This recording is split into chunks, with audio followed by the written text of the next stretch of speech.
Well, chapters 40 through 48, we're gonna do this in two parts. And we'll just jump in here. I mean, these chapters are divisible into three sections. So you have three whole chapters, basically 40 to into 43, describing the vision of the future temple. I mean, I'm not going to sit here and just read through all that. Oh, well, this is what a corner means. This is what a measuring reed is. Okay, we don't need to do that. But again, it's important to say something about it, and we're going to do that in this episode. Then you get chapters 44 through 46. Those are rules governing going into the temple and coming back out. Okay, again, that's not terribly exciting, so that's not going to get its own episode. And then 47 and 48, you have the allotment or the apportionment of the future land among the people of Israel. Okay, so that has sort of this Joshua feel to it. But again, none of this material is really going to lend itself to something super revelatory at the granular level. Okay, and that's the key thought here. If you take these chapters as a whole, there are some things that are not only worth thinking about, but that are really important to think about when it comes to, okay, what does this mean? Not only, again, for its original hearers, but something toward the future, something beyond Ezekiel's own day. And of course, right away, there's the big issue of, should we understand this description literally? Is this like going to be a temple in the future millennial kingdom, and all these sorts of questions? So on a macro level, taking these chapters as a whole, there's a lot of interesting stuff here that needs to get talked about. And so that's how we're going to approach it. Now, if you're interested, I'm going to send Trey a diagram, basically pictures that come from Block's NICOT commentary on Ezekiel, the second volume, of what the structure would look like, that sort of thing. So you'll be able to look at that, but we're not going to go to the granular level here and talk about, well, hey, look, how is this vestibule different from the other one over here? We're not going to do that. But if you want to know, again, a sort of a visualization of this content, we'll make that available. Today, we're really going to talk about two issues related to Ezekiel 40 through 48. The first one is the question of whether we are to understand this vision as a future literal building. In other words, this idea of a temple in the millennial period being a physical structure that is built either before or in conjunction with the second coming of Christ. In other words, is this about a building that's going to be in operation after the second coming? Okay, that's one issue. The second is the matter of the nasi, which is a Hebrew term for prince in these chapters. Now, the first part, people, the quote prophecy experts, unquote, they're all over the whole building thing, for right or wrong. The talk about the prince, though, I think gets neglected and is going to influence, I think, ultimately the way we need to look at these chapters. So we're going to discuss those two matters as they pertain to this whole collective Ezekiel 40 through 48. So let's start with the first issue. Are we to understand this vision of Ezekiel as a future literal building, i.e., a temple, another temple that is in operation after the second coming of Christ? Now, I'm predisposed to answer this question, no. It's not about a literal building for three broad reasons. And here they are. We're gonna drill down into all of these things, but here are my three reasons in a nutshell. Number one, about my view that the future earthly kingdom is the new earth, not a 1,000-year interregnum before the new earth. We talked about that in the last podcast that we did on Ezekiel 38 and 39. So when people ask me if I believe in a coming earthly kingdom of God with the returned Messiah, Jesus, as its king, my answer is yes. I believe the kingdom will come to earth. But I don't mean the standard millennium idea when I say that. So, it's this length issue. It's this number issue. But again, if that's unfamiliar to you, listen to the last podcast, part 2 of Ezekiel 38 and 39, and you'll understand what I'm talking about there and why. Secondly, I think we have to say that this isn't about a future literal building because of the negative arguments against literalism here. That is, features of the text that suggest that what's being described transcends literalism. In other words, there are textual indications that don't seem to jive with literal expectation that Ezekiel 40 through 48 is really about giving instructions for building this temple that's in operation after the second coming. Thirdly, there are positive arguments for seeing the description in Ezekiel 40 through 48 as pointing to a reality that transcends a physical building. So there are arguments against it from the text, and there are arguments against a literal approach in the text, and there are arguments for a more than literal approach. Now, the third one of those, the positive arguments about seeing the description as pointing to some reality that transcends a physical building, that's really going to be where we land in part 2. Okay, so next episode, part 2 of Ezekiel 40 through 48, we're going to really focus on that third element, the positive arguments for seeing the description as something that transcends the idea of a literal building. So for today, again, we're going to park in the other things. So let's focus on my second reason. We're not going to go back and talk about Ezekiel 30 and 38 and all that sort of stuff about new earth is the kingdom and as opposed to a 1,000-year millennial reign, how to 6 of one and a half does another. We're not going to go repeat that. So what we're really going to focus on here are the negative arguments that arise from the text against taking this description as a building project in the future, about building a structure in the future. So within that category, again, negative arguments, let's just list out a few. I'll use letter numbers here because I use new numbers above. So the first one, letter A, if you're taking notes here, there are disconnections with other Old Testament passages about building the tabernacle and the temple in earlier contexts. There are disconnections with those descriptions and this one in Ezekiel 40 through 48. Now, in his article, there's an article by Moshe Greenberg entitled The Design and Themes of Israel's Program or Restoration. He notes the following. He talks about the fact that there are instructions for making the desert tabernacle in Exodus 25 through 30. There's a narrative describing its building, the actual building of that structure in Exodus 35 through 40. There's also a narrative description of the building of Solomon's temple in 1 Kings 6. None of these other passages that describe how to build and the building of these other structures, none of them are really similar to what we have in Ezekiel 40 through 42 when we actually get the description of the temple. In fact, Ezekiel 40 through 42 is actually not a set of instructions for building anything. It's a vision of something that's already built. Okay, that it's a vision of something that exists. There are no building instructions in Ezekiel 40 through 48, and specifically chapters 40 through 42. Taylor, who we've mentioned on other episodes of Ezekiel, this is not from his commentary. This is from an essay called "The Temple in Ezekiel" in a book called "Heaven on Earth," just about temple stuff, tabernacle stuff throughout the Bible. He writes this: the first thing to note is that there is no indication in Ezekiel that the construction of such a city and such a temple was authorized by God. As Allen, another scholar, observes, significantly, there is no call to rebuild the temple, only to observe the regulations for rites and offerings. The new temple was to be Yahweh's creation, built for rather than by his people. It's a model of his own being and of his relationship with them, unquote. Back to Taylor.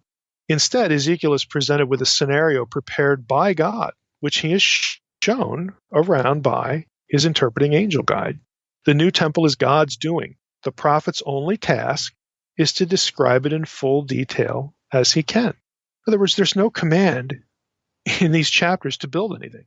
The prophet just sees this thing that God says, hey, go look at that and then describe it. And he does.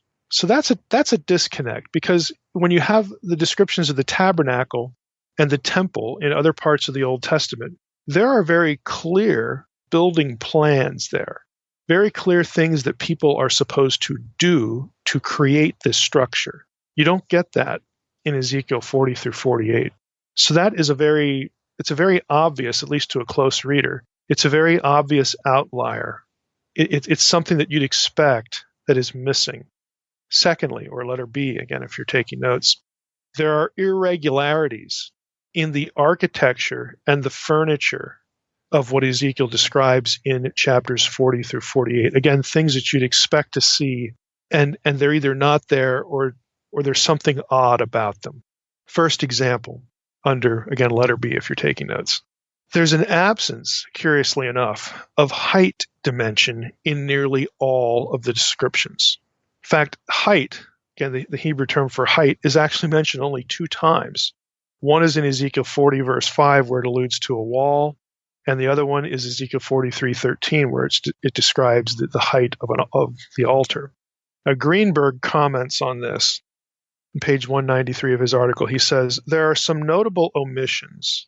With very few exceptions, measurements are of length and breadth only.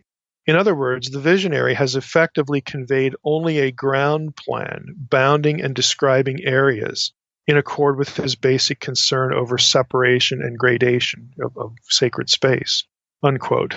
Now, at another point, Greenberg says this, a word on the precision and detail argument, again, is affected by this. Again, just to summarize, what Greenberg is thinking, how can you say something is really precise? In other words, how can you say God is giving a detailed plan that he wants people to follow to construct this building, this object, if he never throws in how high things are supposed to be, how tall things are supposed to be? What would you do? What would you do as a contractor? 2 out of 3 dimensions here are there, but the third one isn't, and it's kind of important. And not only that, but there's never any clear description of a roof, for the temple, which is really odd. I mean, I don't want to be, kind of silly about it, but we really don't want birds pooping on sacred space. I mean, this is why buildings have roofs, especially if they're holy buildings, and you just don't have this. Now, I think this is noteworthy because one of the things you run into all the time in defense of the this must be about a literal structure that's going to be rebuilt or built after or before, shortly before, whatever, sometime to be used by the Messiah after he returns, is this so-called detail argument. And I just want to throw in a few thoughts here, my own 2 cents here. I don't think the detail argument makes much sense just generally, and here's why. Think about the logic. The more detail something receives, that means we're supposed to take the passage literally. Well, if that's the case, what does that say about the meaning of prophecies that have less detail? Should we take them non-literally then? There are plenty of Old Testament prophecies about Messiah, again, that lack detail. And in some cases, they're kind of ambiguous. The fact that something is laid out in detail is not an argument against its symbolic meaning later on, either within the Old Testament or how the New Testament repurposes something. Just by way of illustration, Passover is laid out in great detail, actually 2 different chapters in the Old Testament, but it's considered a type. It's considered symbolic. It's a type of the sacrifice on the cross later on. And the crucifixion, when you read the crucifixion accounts, it doesn't mime the steps of the Passover. It doesn't do that at all. But there's a very secure relationship between the two. The equation is made by New Testament authors, nevertheless. So there you have a case where something's very detailed and you're not supposed to interpret it literally because the crucifixion doesn't mimic what happens in the Passover, even though there's a very clear conceptual relationship between the two. So you got, in essence, detail is not a hermeneutic. Detail, the fact that something is detailed, doesn't tell you how it should be interpreted. The fact that it's not detailed doesn't tell you how it should be interpreted. The issue is, again, context or contexts. And one of the contexts that's important that I think gets neglected is how the New Testament repurposes ideas. You know that if you listen to this podcast just in general, I'm kind of big on this notion that the New Testament is an inspired commentary on the Old Testament. So what the New Testament says about the Old Testament ought to matter. And I think this is a case too. Now, we're going to get into more of that in part 2, because the New Testament does have a lot of temple talk in it. And there is no prophecy in the New Testament, about the expectation that a new temple will be built. There just isn't. Amid all of its temple talk, Okay, you're not going to find that. And of course, the defenders of a literal approach here would say, well, who cares? We have Ezekiel 40 through 48. Look at all that detail. Well, again, does that tell us how to interpret anything? And is it really that detailed? Because it doesn't have any height, doesn't have a roof. So what counts as detail? What counts as precision? And I hope you get the idea that there are disconnections here. Another one, again, this is all under, again, what would be our letter B. So we have these irregularities in architecture and the furniture. So the first one was the height dimension is not there. Second, there are some issues of disproportion and, again, omission as well. Greenberg says, he notes, the massive size of the gatehouses verges on caricature. Their dimensions, which are 25 by 50 cubits, exceed those of the main hall of the temple itself, 20 by 40 cubits. Their length is half that of the inner court, 100 cubits. In other words, if you actually built this, it's going to look kind of odd. It's going to be pretty disproportionate. He also notes that many furnishings of the Solomonic temple and the desert tabernacle are missing in this description. For example, the ark and its cherubs and the lamp are not there. The only interior furniture mentioned is an ambiguous, quote, altar of wood, unquote. Greenberg adds, it's very strange is the absence of a wall around the inner court, to which its three massive gates might stand in relation. No equivalent, in addition to the lavers or the bronze sea, appears in the outer court. Where were the priests supposed to wash? The notion that the water issuing from the temple might serve for that purpose is unlikely, for until it leaves the temple, it's too thin a stream for body washing. And end of quote for Greenberg. So again, he highlights some of these oddities. Important objects of furniture are missing. And of course, if you have a temple and your temple is in operation, then of course, we have the whole issue of sacrifices. Why would the sacrificial system come back? And again, I'll say something about that a little bit later. I don't think it makes any sense that it would come back. But let's just say, okay, Mr. and Mrs. Literalist, okay, it's a real building, and now we're going to have sacrifices again. What they don't tell you, they'll come up with all sorts of reasons why this makes sense even after the cross that we have sacrifices again. But what they won't tell you is hey, there's no place for the priest to wash. And that's kind of important for Old Testament ritual. Hey, some of the objects that got sprinkled with blood, okay, in the Old Testament aren't even there. Oops. Again, they're just these disconnects. Again, these are disconnections that arise from the text. This isn't Mike saying, "Oh, I just don't like this view, so I'm not going to take it."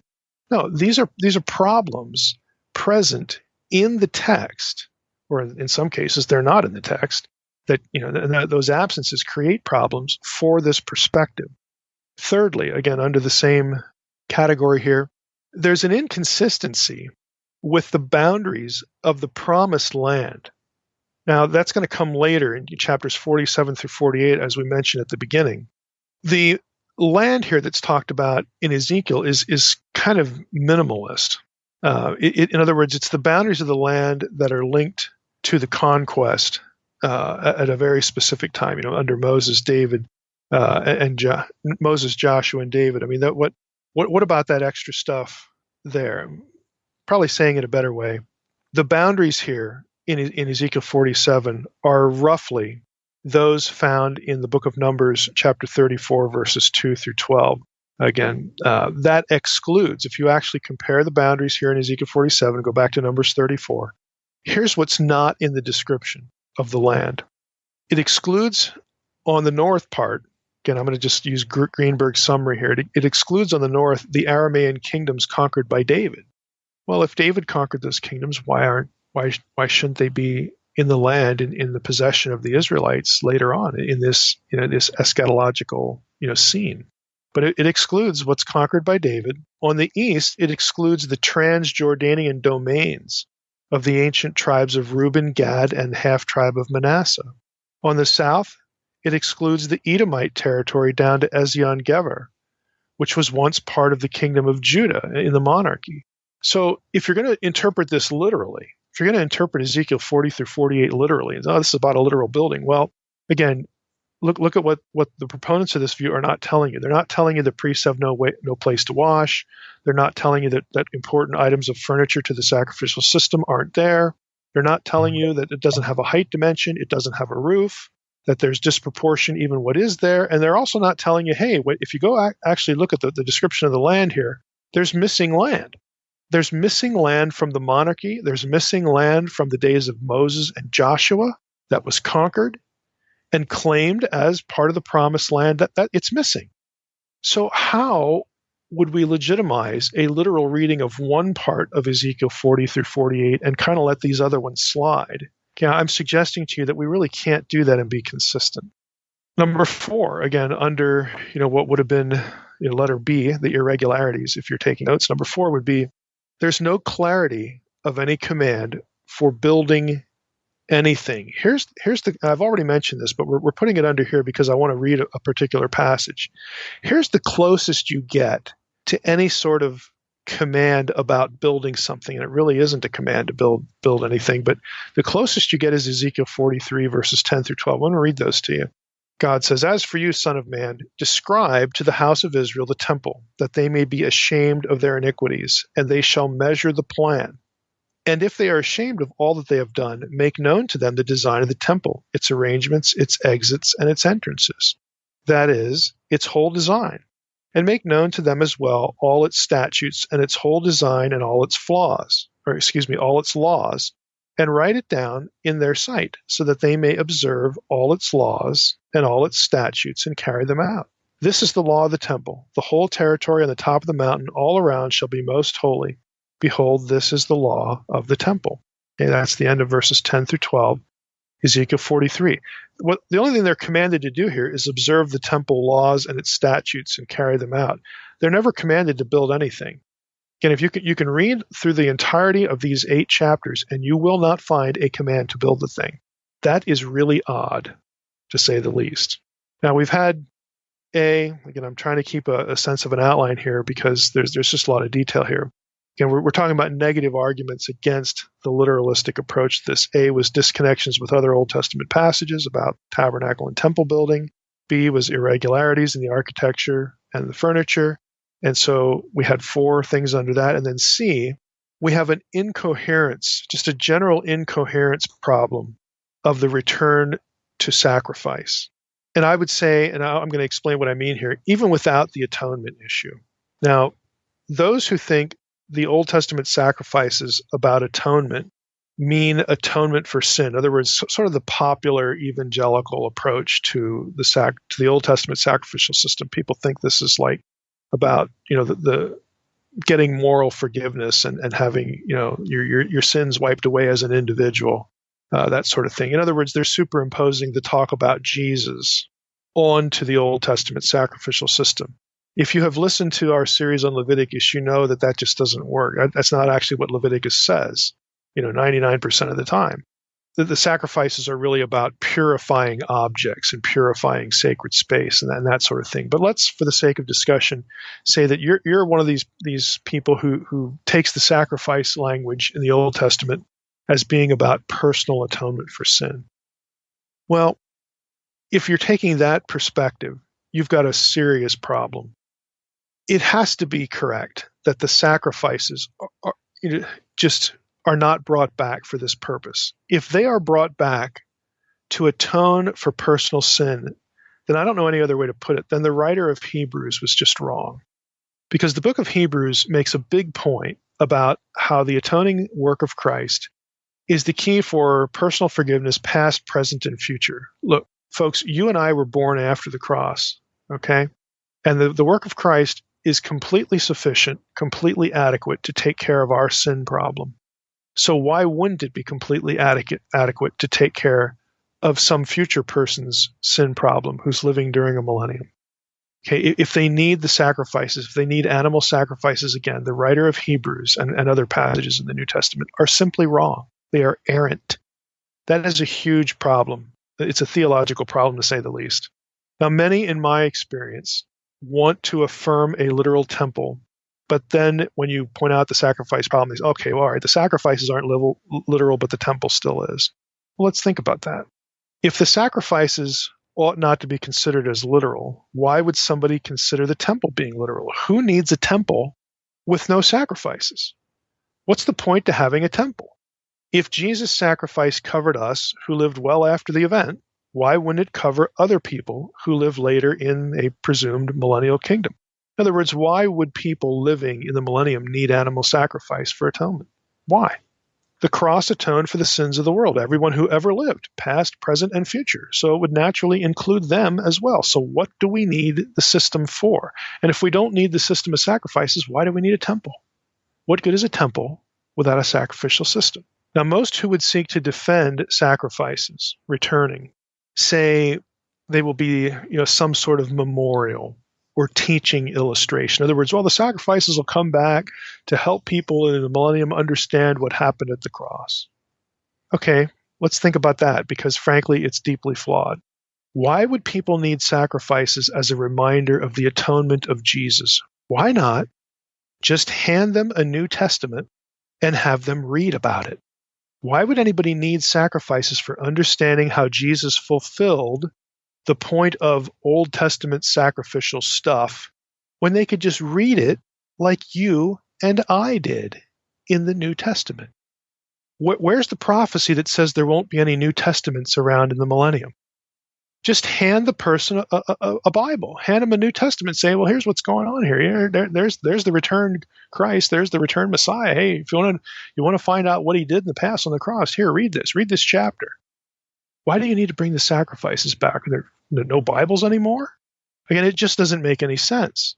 And with respect to modern Jews, they haven't needed the Old Testament law, quote, commemorated, unquote, to become believers in the Messiah since the temple was destroyed 2,000 years ago. Jews have come to Christ just fine for 2,000 years without needing to watch a sacrifice to learn what Jesus did.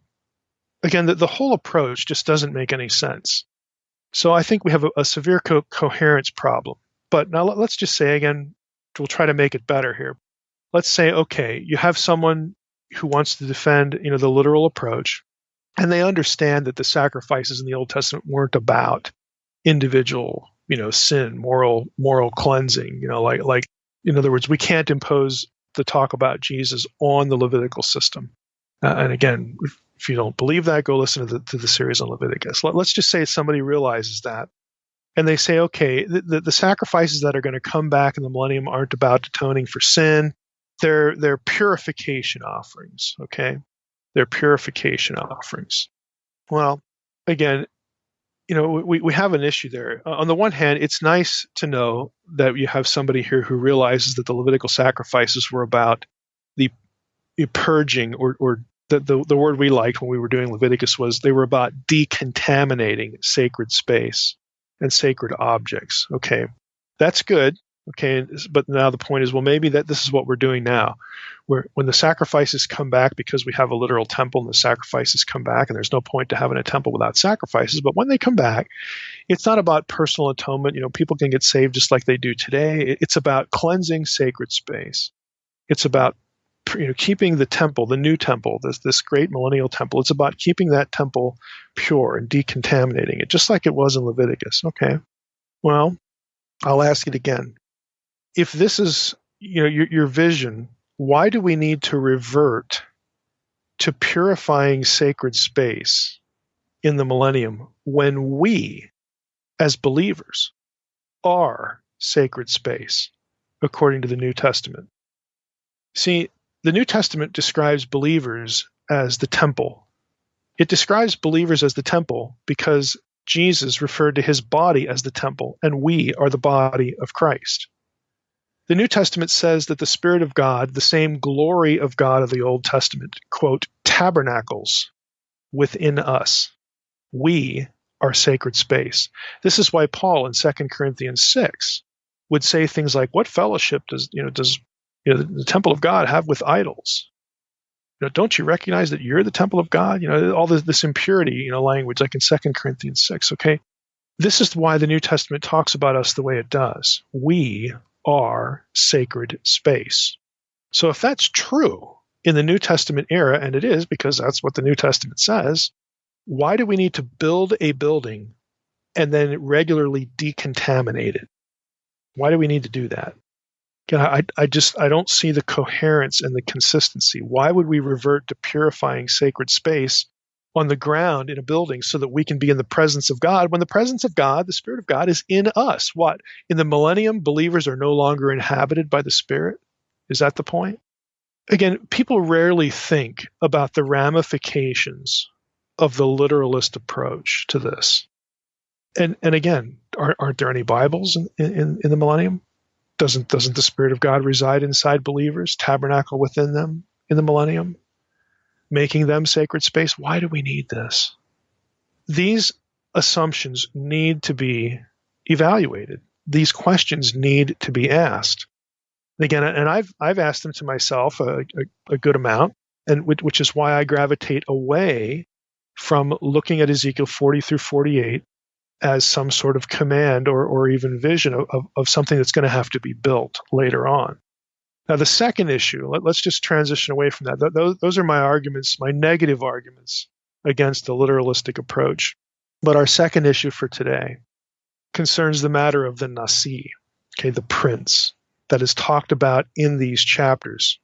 Now, I could have included this as a problem for literalism as well, but I don't want to do that because this is less familiar, and we need to. It sort of needs to have its own space, its own time, its own dedicated treatment here. So that's the way we're going to handle it. And I associate it with literalism because you're going to see that if you take what's said about the prince too literally, you're actually going to have disconnections between that figure, that character, and Jesus, the returned Messiah. So it could be another one of those issues where, hey, who's the consistent literalist here? If you want to take these chapters and talk about the temple, then you need to be consistent and look at the prince with the same commitment to literalism. If you do that, you're just going to run into problems. But that's not to say that he has no connection at all to Messiah, because there might be, there could be that sort of thing, maybe conceptually, maybe a little bit. But if you're really pressing the text for literalism, it's not good enough to have a little bit of a correlation between Jesus and the prince. You need all of it. Now, I realize that talk is probably unfamiliar totally, because most people, when they read these chapters, they are fixated only on the building description. They kind of gloss over this prince guy in these chapters, but we need to get into that. So the starting point for this is to note, first off, full disclosure here, because we're dealing with the text, that the word Nasi, prince, is of course not the same as the word for king, Melech, but elsewhere in Ezekiel, those two terms appear synonymous. They do overlap. And for that reason, scholars fall into sort of two interpretive categories when it comes to this figure, the prince. Number one is that the Nasi, the prince, is also the king, Melech, and probably of the house of David. So there's one school of thought that says the prince is a Davidic king that gets referred to also as king and as prince here in these chapters, just like in Ezekiel 33 through 37, where there are passages where these two terms overlap. We should take that information, and when we read Ezekiel 40 through 48, we think to ourselves, even though he's only called prince here, Nasi, we're still talking about a Davidic king. So that's the first view. The second view is to say, well, the Nasi, the prince, is not a Davidic king. And he's not a Davidic king because at this point in Israel's history, they've sort of despaired of having the monarchy return. They've despaired of a messianic hope. Again, this is sort of a standard critical view. Or at least you don't have a king specifically in view here. That's not really a good argument because, again, I think it's sort of it's a little bit of an odd hermeneutic to say that the Jews have abandoned a messianic hope here, because you're going to have prophecy at the same time period outside of Ezekiel, and you're going to have prophecy after the time of Ezekiel that is clearly looking for a future messianic rule. So I think that's kind of an odd approach. I think better for the second view that we don't have a Davidic king here. We don't have a specific Messiah figure. I think better is to note that there are specific restrictions in these chapters placed on the Nasi that make his identification as the Messiah extremely unlikely, and some would say impossible. Okay? So those are the two views. One, take, who cares if he's the prince? He's called the prince. He's still the king because those two terms overlap. We have a messianic figure here. Okay, that's one view. The other view that I'll adopt for the sake of our episode is like, no, we can't really look at this Nasi figure as a prince, as the Messiah, because there's just too many restrictions placed on him that don't jive with Messiah in general, and frankly, don't jive with Jesus. Okay? And I'm going to fall into the second view. I think you can already tell that. Now, I'm going to quote at length here from an article by a scholar whose last name is Biggs. His first name escapes me right now. I think it's Robert, but I don't want to commit to that. And I will put this article in the folder, the protected folder, for those who subscribe to the newsletter, so you can read it if you want. But it's called "The Role of Nasi in the Program of Restoration in Ezekiel 40 through 48." And Biggs writes this. I like this because frankly I could not improve on a better summary of this. And I'm really going to skip around a number of pages here and mash this together, different sections of his article. But it's a nice summary of what we're dealing with here. He writes, the term Nasi occurs 18 times in chapters 40 through 48, all in chapters 43 to 48, and is the only title used for the leader of the future restored community. Now catch that. It's the only title used for the leader of the future restored community in these chapters. Continuing, by way of comparison, Melech, king, occurs 3 times, all in the brief passage, Ezekiel 43, 6 through 9, and all referring to past kings of Judah. The references to Nasi in chapters 43 to 48 are concerned with the Nasi's relationship to the temple, or the distribution of the land. It may be that the latter use also has some connection with the temple. The first reference to the Nasi occurs in Ezekiel 44, verse 3. This verse prescribes that only the Nasi may sit in the east gate of the temple and eat bread before Yahweh. The east gate is permanently closed because the, quote, glory of Yahweh, unquote, has entered the temple through it. The Nasi is permitted to eat a sacrificial meal in the gate, and it thus becomes something of a cult room, as other scholars say. But the Nasi is not given any cult functions here or elsewhere. And I should stop here and say the term cult in scholarly lingo is to be equated with doing rituals. Okay, back to Biggs. The role of the Nasi in relation to the cult, again, the ritual character of the priesthood here, is taken up in chapters 45, 46. Okay, he has some verse citations there.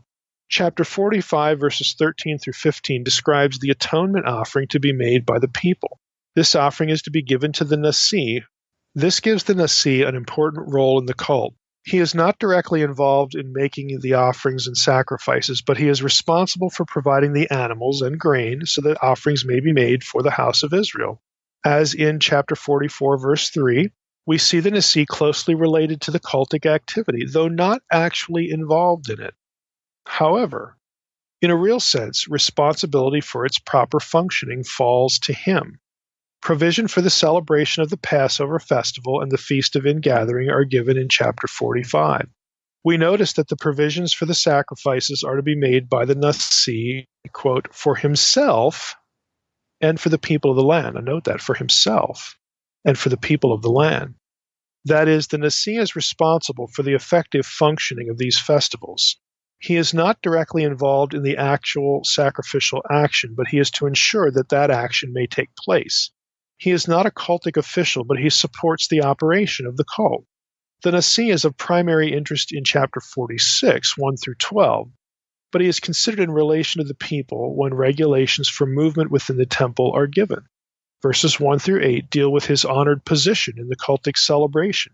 He may stand at the threshold of the inner east gate when it is open for sacrifice on the Sabbaths and new moon celebrations. He is not permitted into the inner court itself, but at the entrance he may observe his sacrifices being offered. The position of the Nasi and the people in the temple is taken up again in verses 9 through 10. The specific mention of the Nasi going into the temple with the people and going out with them suggests some form of procession. Other references to the Nasi relate to the position of his land in the allocation among the tribes. Now this you need to pay attention to. The first of these is concerned with the distribution of the land for the temple, the priests, and the Levites, and also the city, and the Nasi. So that's chapters 46, I believe. He actually has verses 1 through 5, 6, and verses 7 and 8, but he gives a number of chapters, so you have to look those up. But the Nasi, again, gets particular land, so that's the point here. Back to Biggs. There is no mention of the distribution to the tribes in this account. It is rather concerned with those institutions which relate to all the tribes. To that extent, the Nasi is seen in relation to the temple, along with the priests and Levites, but separated from the temple by the priests. This allocation of land appears to give geographical expression to the position of the Nasi. He is near the center of importance, but he is not the center of importance. That position, geographically, is taken by the temple. Next to the temple are the priests with the Nasi next to them. What may we conclude from this discussion? First, now catch these statements here. First, the position held by the Nasi is one of honor, as his place in the temple shows. He is the only one who may eat bread before Yahweh in the east gate and make his offerings in the gate. Also, he is given an area of land which is separate from the tribes. It is central and near the area set apart from the temple, priests, and Levites, and the city. Second, although not a priest or Levite, and therefore not permitted to offer sacrifice or serve in the temple, the Nasi has an important place in the functioning of the cult. He is to provide or to ensure that provision is made for the sacrifices. Third, as noted in the first point, the Nasi is given an area of land on either side of that set apart for the temple, priests, and Levites, and the city. Apart from the honor and importance which this confers on him, there are three important conclusions to be drawn. Biggs lists these out. 1. The Nasi is given independence. He has land for his support. I would ask here, and I'm going to break in here to Biggs, what does the Messiah need with support? Right? He will not need, back to Biggs, he will not need to depend on taxes or other means of support from the temple or from the people. Number 2, the Nasi is forbidden to attempt to extend his land by taking that which is allotted to other tribes. He is also directed away from the pattern of earlier rulers who oppressed the people and pointed toward the promotion of justice and righteousness. Third, he is not permitted to dispose of his land allocation. It has to remain the possession of his family. Now, the reference to the family ought to be interesting. I would say this is back, sort of the way we summarize this. Here's the point to all of this. If you are literalizing the passage, okay, and again, my argument is going to be if you're reading Ezekiel 40 through 48 and you're insisting on literalism for the building, then you need to insist on literalism for the prince. And if you're identifying with him with the Messiah, with Jesus, you got some problems here. Here's why. If you're doing this, here are the problems. Number 1, why would Jesus be supervising a sacrificial system? That's the role of the Nasi. He doesn't do any of the rituals, but he's in charge of making it happen. Why would Jesus be doing that? Again, consider the problems of the absent furniture here, where do they wash, and of course the whole concept about bringing back sacrifices. Now you're putting Jesus in charge of a system that was rendered obsolete by what he did on the cross. Okay, it just seems like it's severely disconnected here. Number 2, here's your second problem.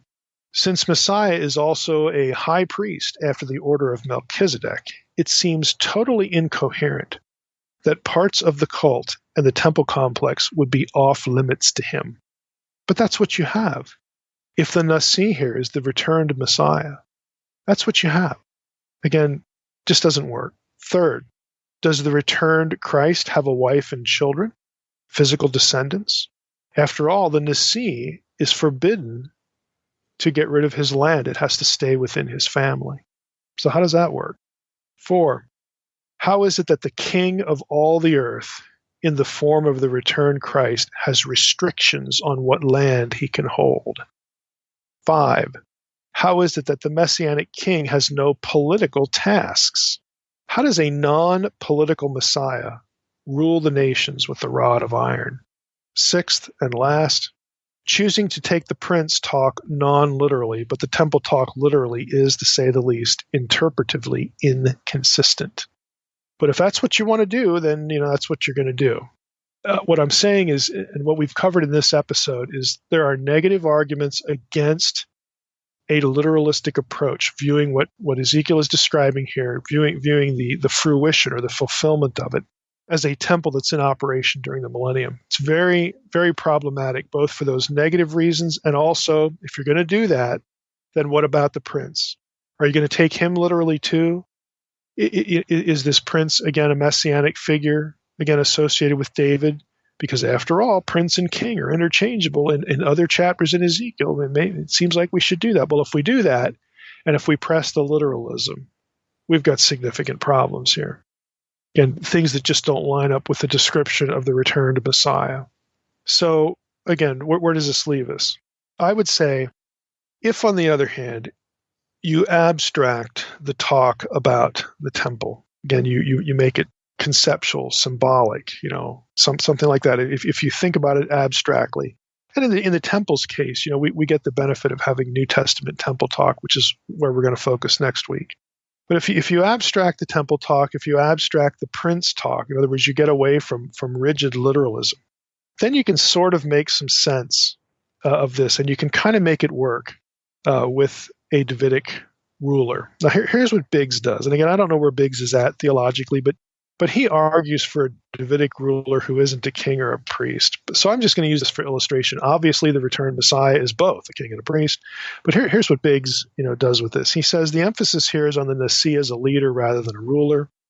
That is, there is an intentional distinction between the leader of the new community, whose significance is to be seen in relation to the temple, and the pre-exilic rulers whose significance was seen in their political activity, which led to compromises in the religious life of the people.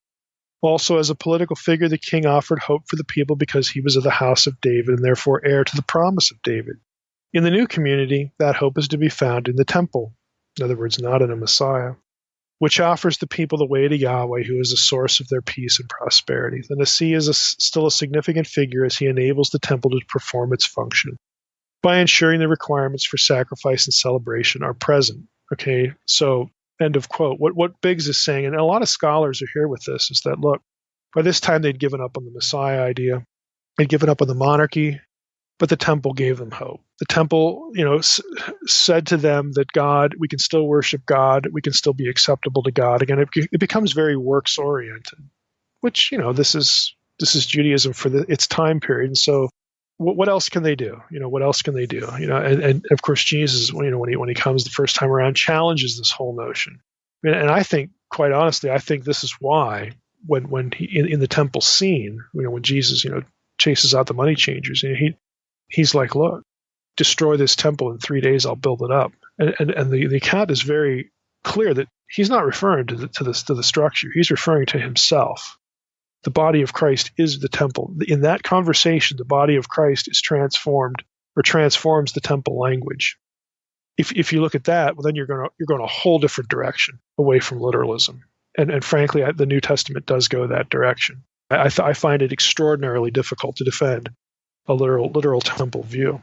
So, I think we need to start thinking on these terms. If we abstract these things, we can have this work because we allow the New Testament to tell us how to read this language. We're not tied up by bringing back the sacrifices. We're not tied up by explaining the inconsistencies and the disconnections of the temple description in Ezekiel just on their own terms. We went through the list of them here in this episode, and in relationship to descriptions of building the tabernacle and the first temple. We're not bound to worry about that and explain it if we let the New Testament temple talk essentially just take over at this point. We're also not bound and tied up and hemmed in and concerned with explaining, well, no, wait a minute. Okay, so in the millennium, we have the Messiah, but then he hires this other guy who's also a Davidic ruler, but he's not a king and he's not a priest either. He just supervises the sacrifices that come back. What? Okay. We don't have to worry about coming up with some way to make that picture coherent. You do have to worry about all that stuff if you press the literalism. So in part 2, next week, we're going to talk about really what I think is a better approach. I've already telegraphed that I'm on the non-literal side of this. I would refer to it as the transcendent side of this, the transcendent reality view, not just worrying about a building. And let me just give you a little preview of how we're going to approach this next week. There are positive arguments for taking the vision as more than literal, as transcending a building. Number one, Ezekiel 48, the rearrangement of the tribes. There's an issue there that is going to, again, suggest something. So I'll just leave it there. Number two, there are strong links in Ezekiel 40 through 48 to the Eden story and the cosmic mountain idea. Chapter 40, verse 2, very high mountain, Zion. Well, if you've actually ever been there, it's really not that high. It's not even the highest mountain in the area. But that language is cosmic mountain language. That means it's the most important mountain. It's the one that is the focus of God. Okay, it gets elevated, pun intended, to high status because it's His domain. Again, this is cosmic mountains talk. If you're familiar with Unseen Realm, you're familiar with the concept of the cosmic mountain. You know, I'll throw in another one. In Ezekiel 47, the water and its effect, Taylor makes the comment that the land, and in particular, the barren wilderness of the Arava and the Dead Sea, are in view in Ezekiel 47, and they are transformed into an Edenic description. I think that's intentional. I think that speaks of something more than a building. Again, it's this transcendent idea. This is the restored Eden, and the restored Eden. If you peek, just take a peek. Go to Revelation 21 and 22. It says there was no temple. Okay, when the new Eden comes to earth, when we have a global Eden transformed, John point blank says when the city descends, okay, that Zion, okay, on there, right there, on the mountain, the whole cosmic idea, the city descends. This is where God lives. It's the cosmic mountain thing. When that happens, there is no temple. I saw no temple there because you didn't need one because God was the source of light. Okay, so what I'm suggesting to you again is start thinking more abstractly. This sort of stuff. Third, there's the issue of New Testament temple talk. Again, we got into that a little bit, but we're going to return to that in some more detail later on. An interesting tidbit here, okay? And I'm going to go back to Greenberg here, and actually this isn't Greenberg, this is Bergsma, and maybe I will put this article in the folder when we do part 2. But catch this statement. This is from an article by Bergsma called "The Restored Temple as Rebuilt Jubilee." I'm sure some of your boats are already floating just at the title of that article, but listen to this. In this article, Bergsma says at one point, mention of the destruction of the city, Jerusalem.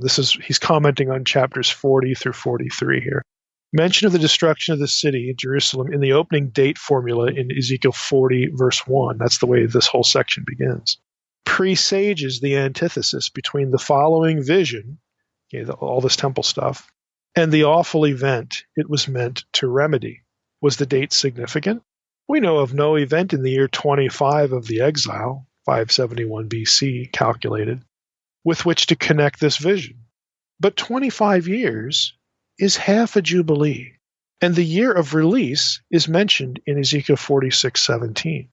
And the number and its double, 50, and the multiples thereof, 100, 500, 5,000, 10,000, 25,000, recur ahead in the measurements of the temple and the land. Okay, I'll stop there. Here's the question. Is that a coincidence? Or does it mean something? Is it designed to draw our attention to the Jubilee? And if it's designed to draw our attention abstractly to the concept of Jubilee, then what we have in Ezekiel 40 through 48 is a marriage of cosmic mountain stuff and Jubilee stuff. Could that be the point? Now, I'm going to suggest to you that makes good sense, but it's sure not literalism. And you know what? We need to get away from this notion that non-literal means not real. I would suggest to you when the Lord returns, and if the Jubilee thing is how we should read Ezekiel 40 through 48, it's still real. These are still real-time events. They're just described in symbolic language. Symbolic language does not mean what's being described will not happen. What's being described is not real. What's being described can be dismissed. No, that is a caricature of non-literal interpretive approach. It's a caricature, which is another way of saying it's bogus, okay? It's a straw man. So I hope that sort of gives you a little taste, a little foretaste of what we're going to get into next time. It's a very interesting possibility. Again, we're going to be dipping back into Bergsma, this whole Jubilee idea. Again, just taking an altogether different approach in part 2. And I'm telegraphing you up front that I'm in the non-literal camp here. I don't know that Bergsma's right or anybody else is right. I think the New Testament's right. Okay. I think the New Testament drives us in this direction, as well as the problems we talked about today. But I'm not going to claim to have everything nailed down. I just want you to consider a different approach next time in part 2. Now, the temple is a big part of the Jewish eschatology. Could you touch on that a little bit? I actually think that if, let's say they started building a temple tomorrow, I'm willing to bet my library. Okay. So, I'm pretty serious here. I'm willing to bet my library it won't match Ezekiel 40 through 48. In other words, if people start building a temple even now, because if that starts happening, you know what people are going to say? Oh, this is fulfillment of prophecy. Oh, we got the end times right upon us. And yeah, okay, let's just see what they actually build.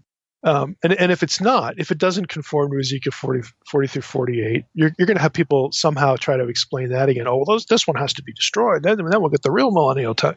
The whole question is just going to churn up again. It's just going to change directions a little bit. It'll become what it was. I think, in view of just Judaism, any serious Jew would love to see a temple. Okay, they would love to see this. Now, here's the question. In view of what we talked about today, let's say that the Jews have rebuilt their temple. There it is. Somehow they pulled this off without causing a third world war. Are they going to look at that as the fulfillment of prophecy? You say, well, what prophecy? You could say on one hand, well, they might look here at Ezekiel 40 through 48 and say, okay, we couldn't build one that big, and we put a roof on it. Okay? So it's not the same, but that's okay, because this is going to help us worship God. It's going to be, part of what we need to get back to. But you know what? To really have Israel restored, we do need a Davidic king.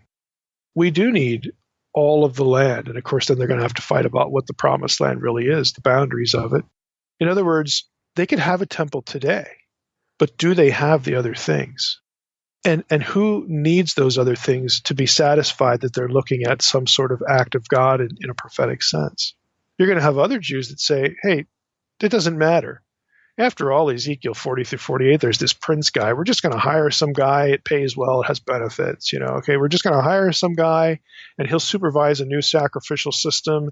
And we're content to not, worry about, starting a war here, that the Messiah can win and settle. And we're just grateful to have a temple. This is good enough. I mean, you're going to have a whole spectrum of opinion on, is this prophetic fulfillment? Does this have anything to do at all with prophecy? Does it have something to do with prophecy and we're going to be content? Or is this like the first installment of other prophecies? You're not going to have unanimity in thought on any of this, even if you built one today.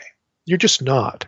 The only way you're going to have tongues really wagging is building exactly what Ezekiel describes. But see, then what's still missing? What is missing? The Davidic ruler, even like a number 2 guy. That's not the Messiah, and he's not like this guy we talked about today in Ezekiel 40 through 48. Even if you hired that guy or found that guy, what authority does he really have? Is he just a figurehead? We don't have a theocracy still. We don't have a Davidic ruler. Are we supposed to get that, or have we given up on Messiah? Have we given up on the land, and we're satisfied now with just having this temple? Is that where we're at now, and that's where we're going to be? A lot of Jews would say, good enough, close enough, horseshoes and hand grenades, okay, good enough. But you're going to have others that say, no, it's not good enough.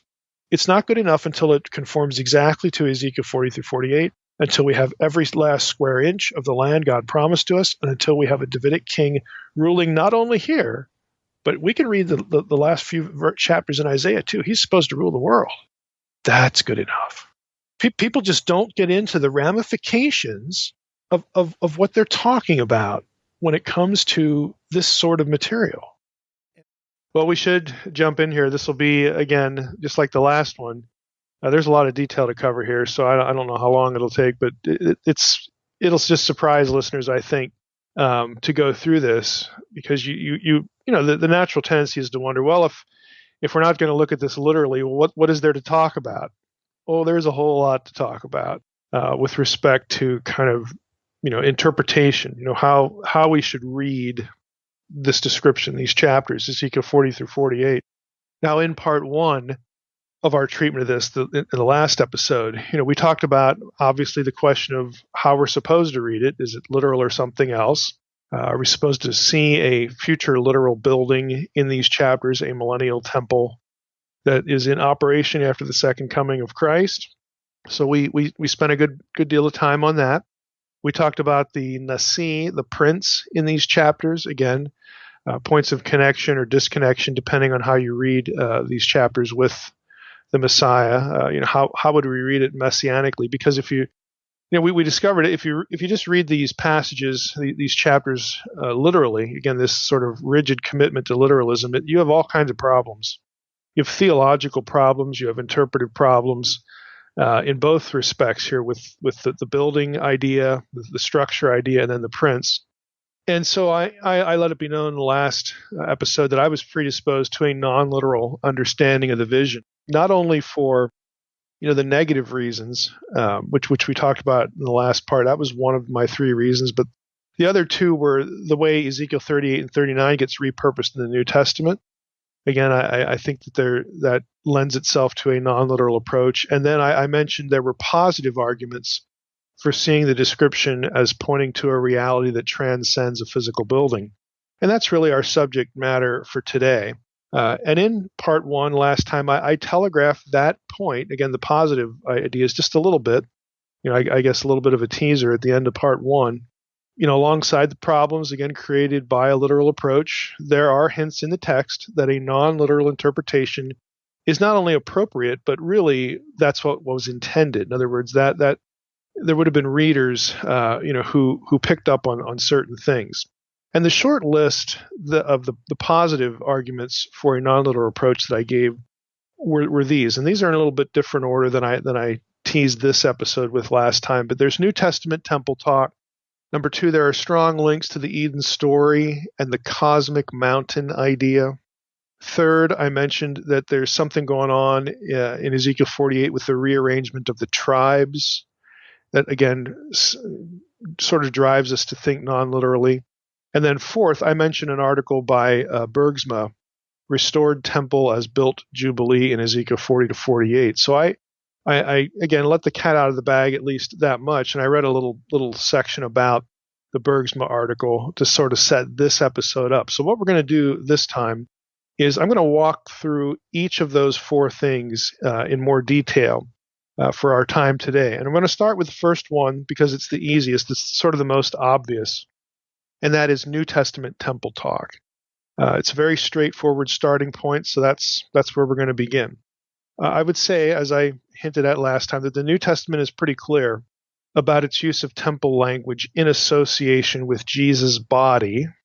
And of course, Jesus' body is the place in which the glory of God, God himself, was because of the incarnation. Jesus was God incarnate.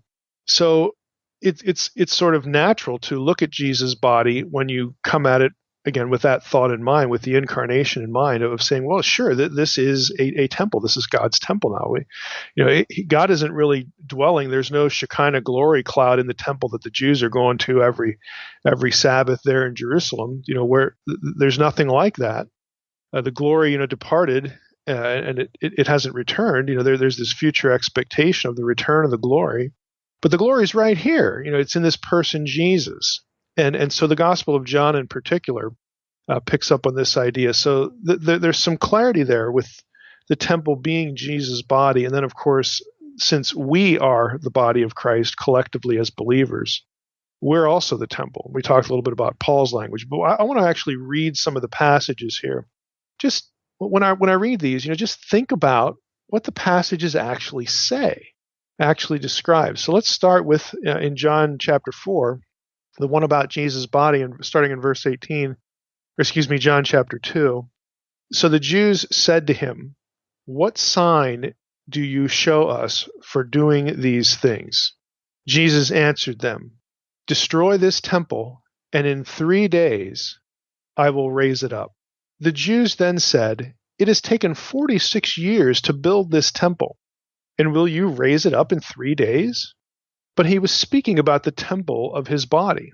When therefore he was raised from the dead, his disciples remembered that he had said this, and they believed the scripture and the word that Jesus had spoken. And the disciples only get clued in here, after the resurrection, because they're picking up on the 3 days thing. It's a foreign concept to them to have, a person, especially if they're living in Jerusalem. There is a physical structure there that is the temple. It would have been a foreign concept and a stretch to them to think, okay, there's this guy Jesus, and his body is now really the temple, because this one's going to be destroyed and the glory of God isn't there anymore. And then abstractly, we're going to be thinking of ourselves as the body of Jesus too. I mean, those are abstractions that they could only really process after the resurrection, and really even years after that, as they started to sort of put the threads together, put the points of the mosaic, the messianic mosaic is the term I use in Unseen Realm. This took a while after the fact for them to, formulate this theology based on not only their experience with Jesus, but based on passages in the Old Testament and concepts, more importantly, concepts from the Old Testament that they saw played out in the life of Jesus, and that they could, again, conceptually weave together after the fact in their ministry, their post-resurrection ministry.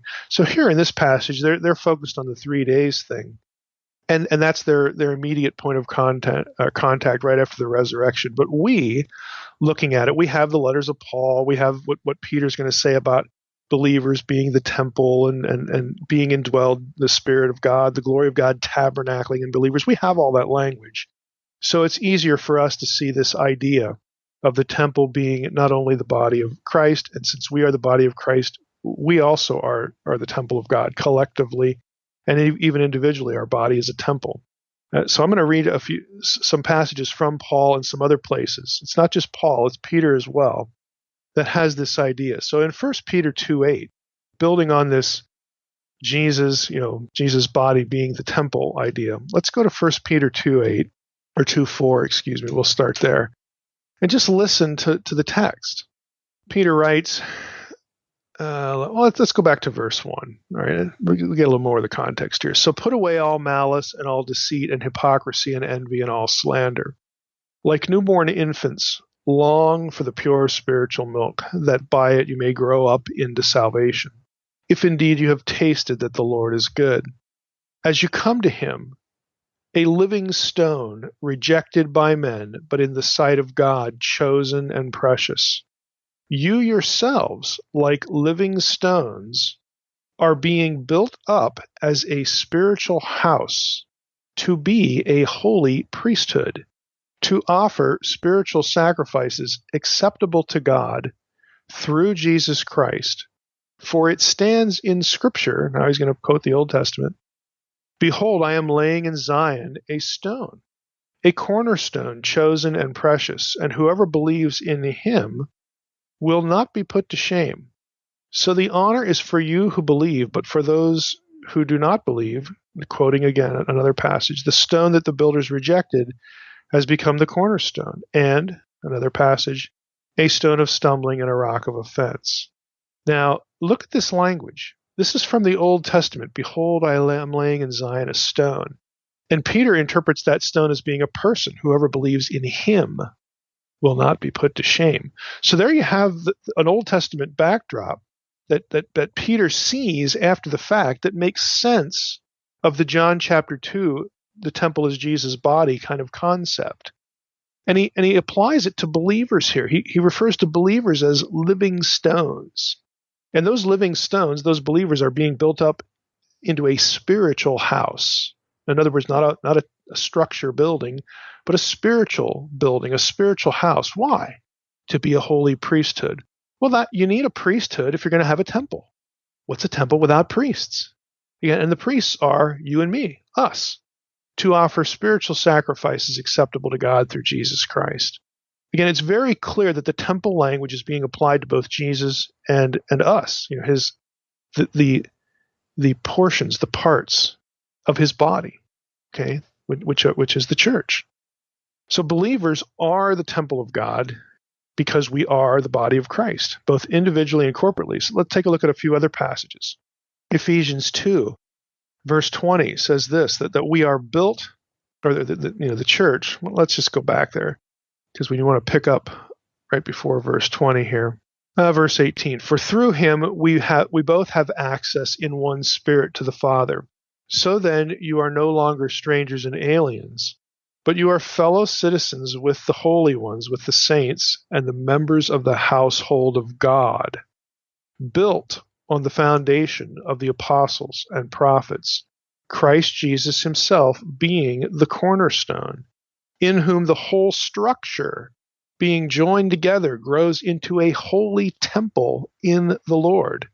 In him you also are being built together into a dwelling place for God by the Spirit. I mean, you got half a dozen references there to building and structure and stones and again applied to being members of the household of God. Okay, we build on the apostles and prophets. Jesus is the cornerstone. We are, again, part of this structure being joined together into a holy temple. I mean, it's very transparent. Again, this is easy to read over. And again, we have been conditioned, I think, within the evangelical orbit to I hate to put it this way, but to not see temple language in the New Testament. We have been conditioned to think only of this millennial thing. And it's very transparent here in Ephesians 2. Let's go to 1 Corinthians 3:16. This is one we mentioned last time. 1 Corinthians 3, verse 16, Paul, again, just like in Ephesians, he's speaking to predominantly a Gentile audience. Again, they were strangers and pilgrims, but now they're not. And here we have with the Corinthians situation, he says, do you not know that you are God's temple? You are is a verb there, and it's plural. You are God's temple, and that God's Spirit dwells in you. Pronoun there, plural. Again, he's speaking to a church which is comprised of individuals, but and so the plural is being used, but of course they're a collective as well. If anyone, verse 17, if anyone destroys God's temple, God will destroy him, for God's temple is holy, and you are that temple. I mean, what could be clearer? 1 Corinthians 6, a few chapters later, Paul, again, basically talking about the same thing. He says, do you not know that your body is a temple of the Holy Spirit within you, whom you have from God? You are not your own, for you were bought with a price. Therefore, so glorify God in your body. Again, talking about sexual immorality here. So he is speaking to individuals, but again, there's still the plural language in the Greek text because the individuals are also a collective. It's two sides of the same coin. But again, the temple connection is very clear. Now, those are the ones that, I think, but in my experience, I've actually found a lot of Christians don't know, but I think, we should know those. But there are some other ones that are equally as transparent, but that are sort of missed, skipped over. Here's 2 Corinthians chapter 5. I'm going to read the first 5 verses. Just listen to this. For we know that if the tent, what does that remind you of? The tabernacle, okay? For we know that if the tent that is our earthly home is destroyed, we have a building from God, a house not made with hands, eternal in the heavens. For in this tent we groan, longing to put on our heavenly dwelling, if indeed by putting it on we may not be found naked. Now, of course, he's speaking of individual's body, but when he speaks of the individual's body, he's using tabernacle and temple language, because he's already done that in 1 Corinthians. Okay, they get it. Verse 4, for while we are still in this tent, we groan, being burdened.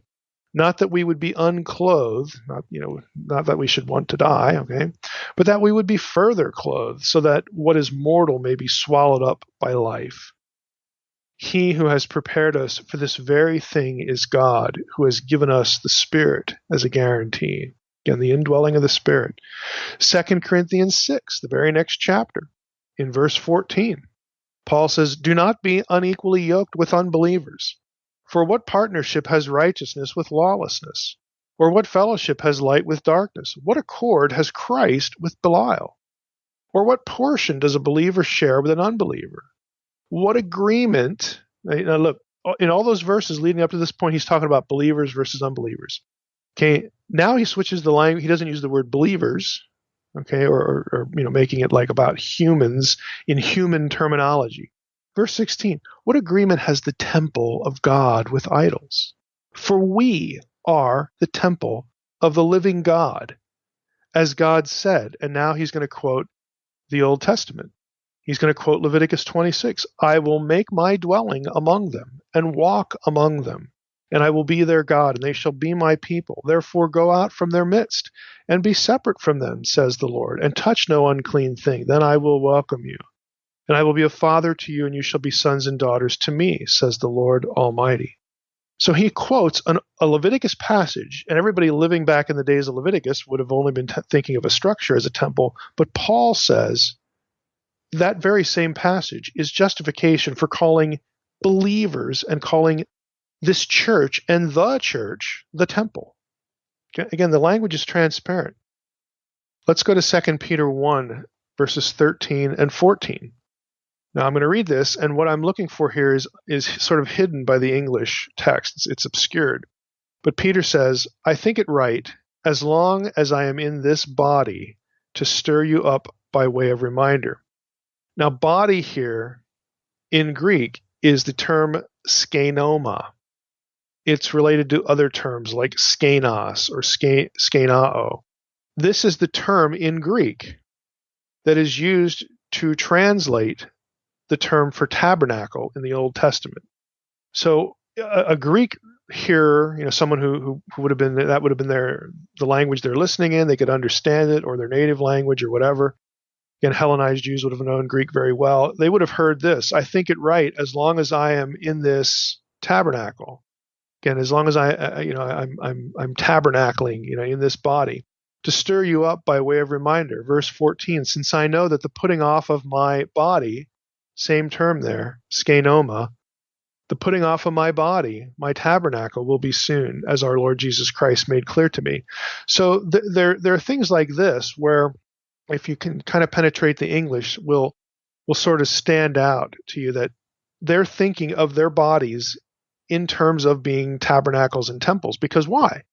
Because the Spirit of God, the glory of God, is dwelling in them. Now, the question is, why would we look for a literal temple to come when 1 Corinthians 3:16, 1 Corinthians 6, Ephesians 2, 2 Corinthians 5, all these passages, when all these passages have believers individually and corporately as the temple of God? Now, if we suppose the people of Ezekiel's day couldn't imagine a temple without the literal trappings of that terminology, maybe it's equally true that perhaps they couldn't have imagined the temple being indwelt people. Again, typically the appeal to literalism here is, well, people who would have read, the Israelites who have read this would have expected, literal structure. Okay, well, that's fair. Of course, we've already seen that there are certain Old Testament passages that the apostles apply, temple passages, tabernacle passages that apply to individual believers. Okay, the apostles make that connection under inspiration. So it's really not an issue of what an Israelite would have expected necessarily, as under inspiration, people saying, well, this is how this passage sort of worked its way out. And with all this temple language in the New Testament applied to either Jesus, his body, or us as the body of Christ, why should we expect a building to come back? Why should we expect that? Why would we need to revert to purifying sacred space, to having sacred space in the form of a structure? And again, just check back with last episode. In Ezekiel's temple description, there are different objects of furniture that are pretty important that are missing in the description. Why would we need to revert to a physical structure as sacred space when we are already sacred space? Why would we revert, again, to doing sacrificial rituals to purify a piece of ground that is occupied by a literal structure so that we could be in the presence of God when the presence of God is already in us? Okay, we are told to go boldly to the throne of grace for precisely that reason. We don't need to go to a building and be purified to occupy, to stand on sacred space. We have access now. because we are members of Christ's body, who is the temple. That's why we're the temple. We're the temple because he's the temple, and we are in Christ. Again, thinking about this with a literal expectation is a theological reversion, okay, to something that has already in the New Testament pages been superseded. Again, we need to give credence to that. I mean, these are New Testament writers applying these passages and this language in this way. And frankly, I don't think that we can assume very cavalierly that we should dismiss it. Now, that's the easy place to talk about this. Okay, that's the most familiar. I want to go to Numbers 2 and 3 in my list. I'm going to combine these because number 3 is really part of number 2. But the second and third reasons, again, that I gravitate toward a non-literal approach would be there are links to the cosmic mountain idea in Ezekiel 40 through 48. And then third, there's this thing about the rearrangement of the tribes in Ezekiel 48. That's actually sort of a subset of cosmic mountain thinking. And for those who are new to the podcast, again, it's a little hard to get you up to speed in one episode. I'd say go read Unseen Realm, and you'll find out in the first third of the book, what we're talking about with cosmic mountain stuff. But in a nutshell here, the phrase cosmic mountain is an academic one that refers to God's dwelling place. And, this is important, and the place where he held counsel. That is the place from which God runs the cosmos, where he issues decrees that affect the destiny of humanity, and where he tasks his human imagers and believers, his human imagers, with their role in God's program. Now, I dealt with that a lot in Unseen Realm. You can go back and read that. There are other features to it, but I think I'm hoping this will be sufficient for the sake of this episode. It's an idea that we have seen elsewhere in Ezekiel. Again, the cosmic mountain theme has cropped up prior to chapters 40 through 48. And one of those I'm going to sort of build off on here is that the place where God lives, of course, in Ezekiel's day, which would have been the temple in Jerusalem, that was the cosmic mountain then, Mount Zion and the temple. That place was viewed in Ezekiel in one or two places as the center of the earth. Okay, the center of the earth. I should say incidentally here, and pardon me for the rabbit trail, but this is another quandary for flat earthers. Okay, Jerusalem, just get out a flat earth map and you're going to see this. Jerusalem is not the geographical center of the flat earth by any measure. Okay, so this isn't language that we want to take literally, uber literalism again, literal, just this unthinking, robotic, literalistic approach. This is conceptual language, this idea that the cosmic mountain, wherever it is the center of the earth. The reason it's thought of as the center of the earth is because this is where all the decisions are made by God and his council to run the show. Okay, this is where everything happens. Everything is oriented to and by this place. Now, with that in mind, let's look back at Ezekiel 38, verses 11 and 12. We're going to be seeing a few things here going up into the chapters 40 through 48, but I want to reacquaint you with a couple of the statements that we've already seen in Ezekiel. Ezekiel 38, 11 and 12, these are words that were put in Gog's mouth, again, in this revelation. We read here, God tells Ezekiel, say, I will go up, or basically, again, it's related through Ezekiel, but this is what Gog is thinking, again, in context. I will go up against the land of unwalled villages. I will fall upon the quiet people who dwell securely, all of them dwelling without walls and having no bars or gates. Verse 12, to seize spoil and carry off plunder, to turn your hand against the waste places that are now inhabited, and the people who were gathered from the nations, who have acquired livestock and goods, and here's the key phrase, who dwell at the center of the earth. Okay, so we know Ezekiel 38 and 39 is an invasion of Jerusalem, Israel, okay? And this is referred to as the center, Hebrew there is tabor, the center of the earth. Again, it's not literal geographical thing. This is a concept. And by saying it's symbolic or metaphorical or conceptual, it doesn't mean it's not real. This is where, again, the dwelling place of God was, where the presence of God was, and this is where God runs the show. This is part of biblical theology. Ezekiel 5:5 says this, "Thus says the Lord God, this is Jerusalem. I have set her in the center of the nations, with countries all around her." So this notion that, again, Israel, of all the nations in the world, Jerusalem is at the center of all that. Well, again, geographically, if you're going to actually do measurements, that's not going to work literally. It's a concept. Okay, it's conceptual. Now let's take this and go to Ezekiel 40 through 48. I'm going to quote here an article that I put in the protected folder for newsletter subscribers, so you can read this whole article. It's by Levinson, called "The Temple and the World." It's very good. And he comments on both of these passages that we just read, and then he's going to get into Ezekiel 40 through 48. Here's what he says. The word translated "in the midst of," betok, again, Ezekiel 5:5, I have set her, in the center, in the midst of the nations, betok, of the nations, can have either a general significance, inside or amidst, or a precise one, in the very center of. As in Numbers 35:5, where the city stands in the mathematical center of the Levitical patrimony. The rearrangement of the tribal lands in Ezekiel 48 argues for the latter interpretation, this idea of being the very center, very center of. For there Jerusalem, renamed Yahweh is there. If you go to Ezekiel 48, that's what Jerusalem is called. Yahweh is there. Jerusalem there, Yahweh is there, is put almost in the center of the tribes, whereas historically 11 tribes were to its north and only one to the south. In other words, the utopia in the school of Ezekiel seems to take literally the assertion of centrality in Ezekiel 5:5. If they were correct in their literal reading, then the translation navel of the earth for the very rare word tabor in Ezekiel 38:12 is most likely. Again, this total center.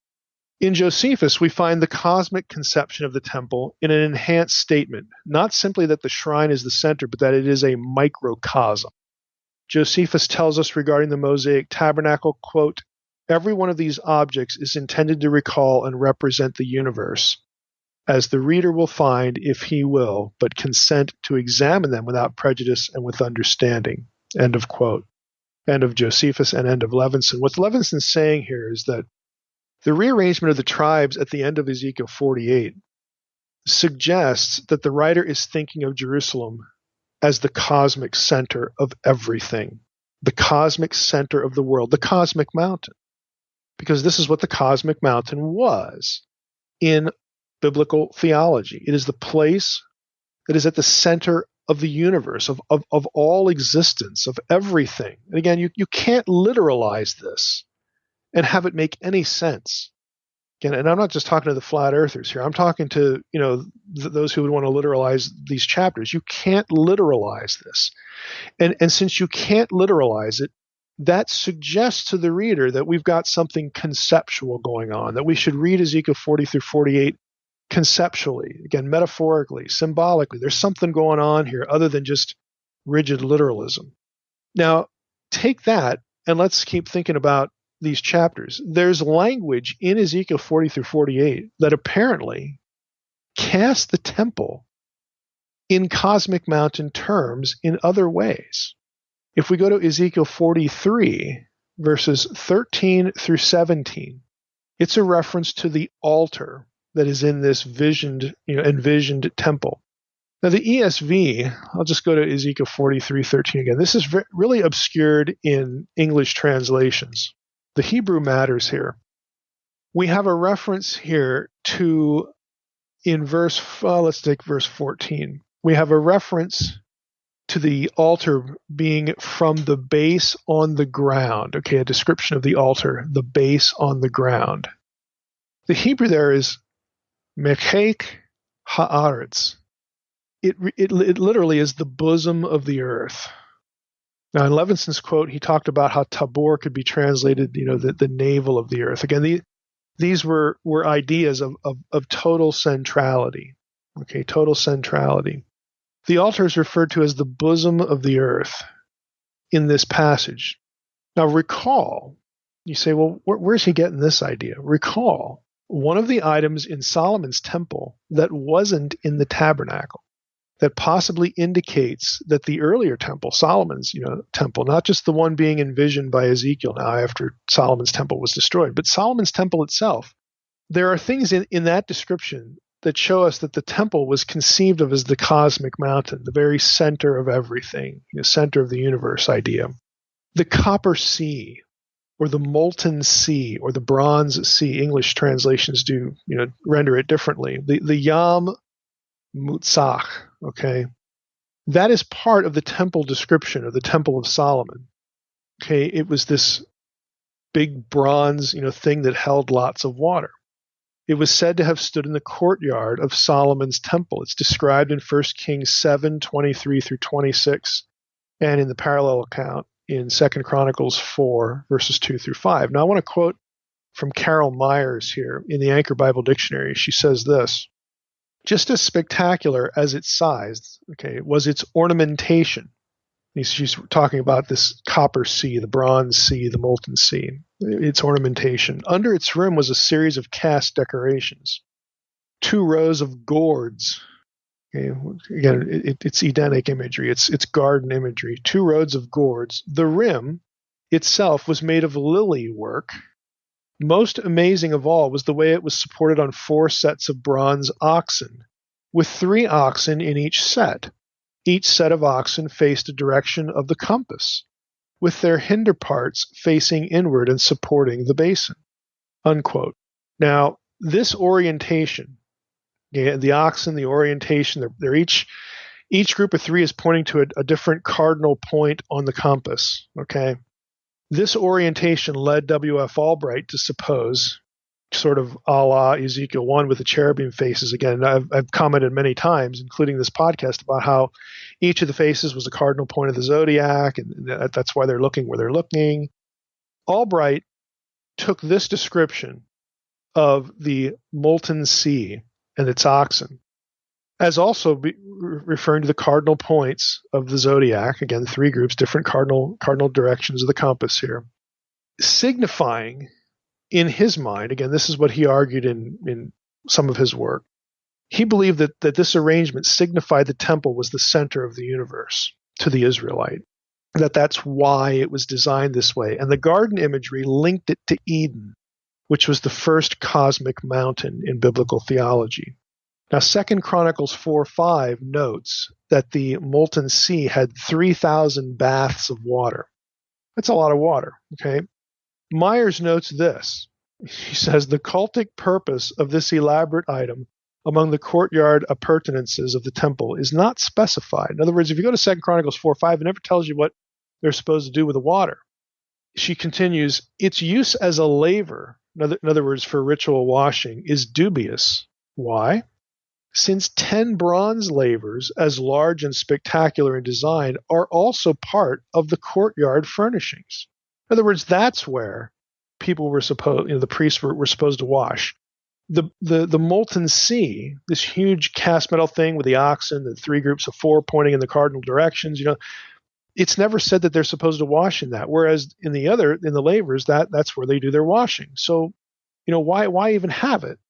Myers writes this, again, just continuing with her in Anchor Bible Dictionary. She says, one of the features of ancient Near Eastern temples was their utilization of artistic and architectural elements relating to the idea of the temple as the cosmic center of the world.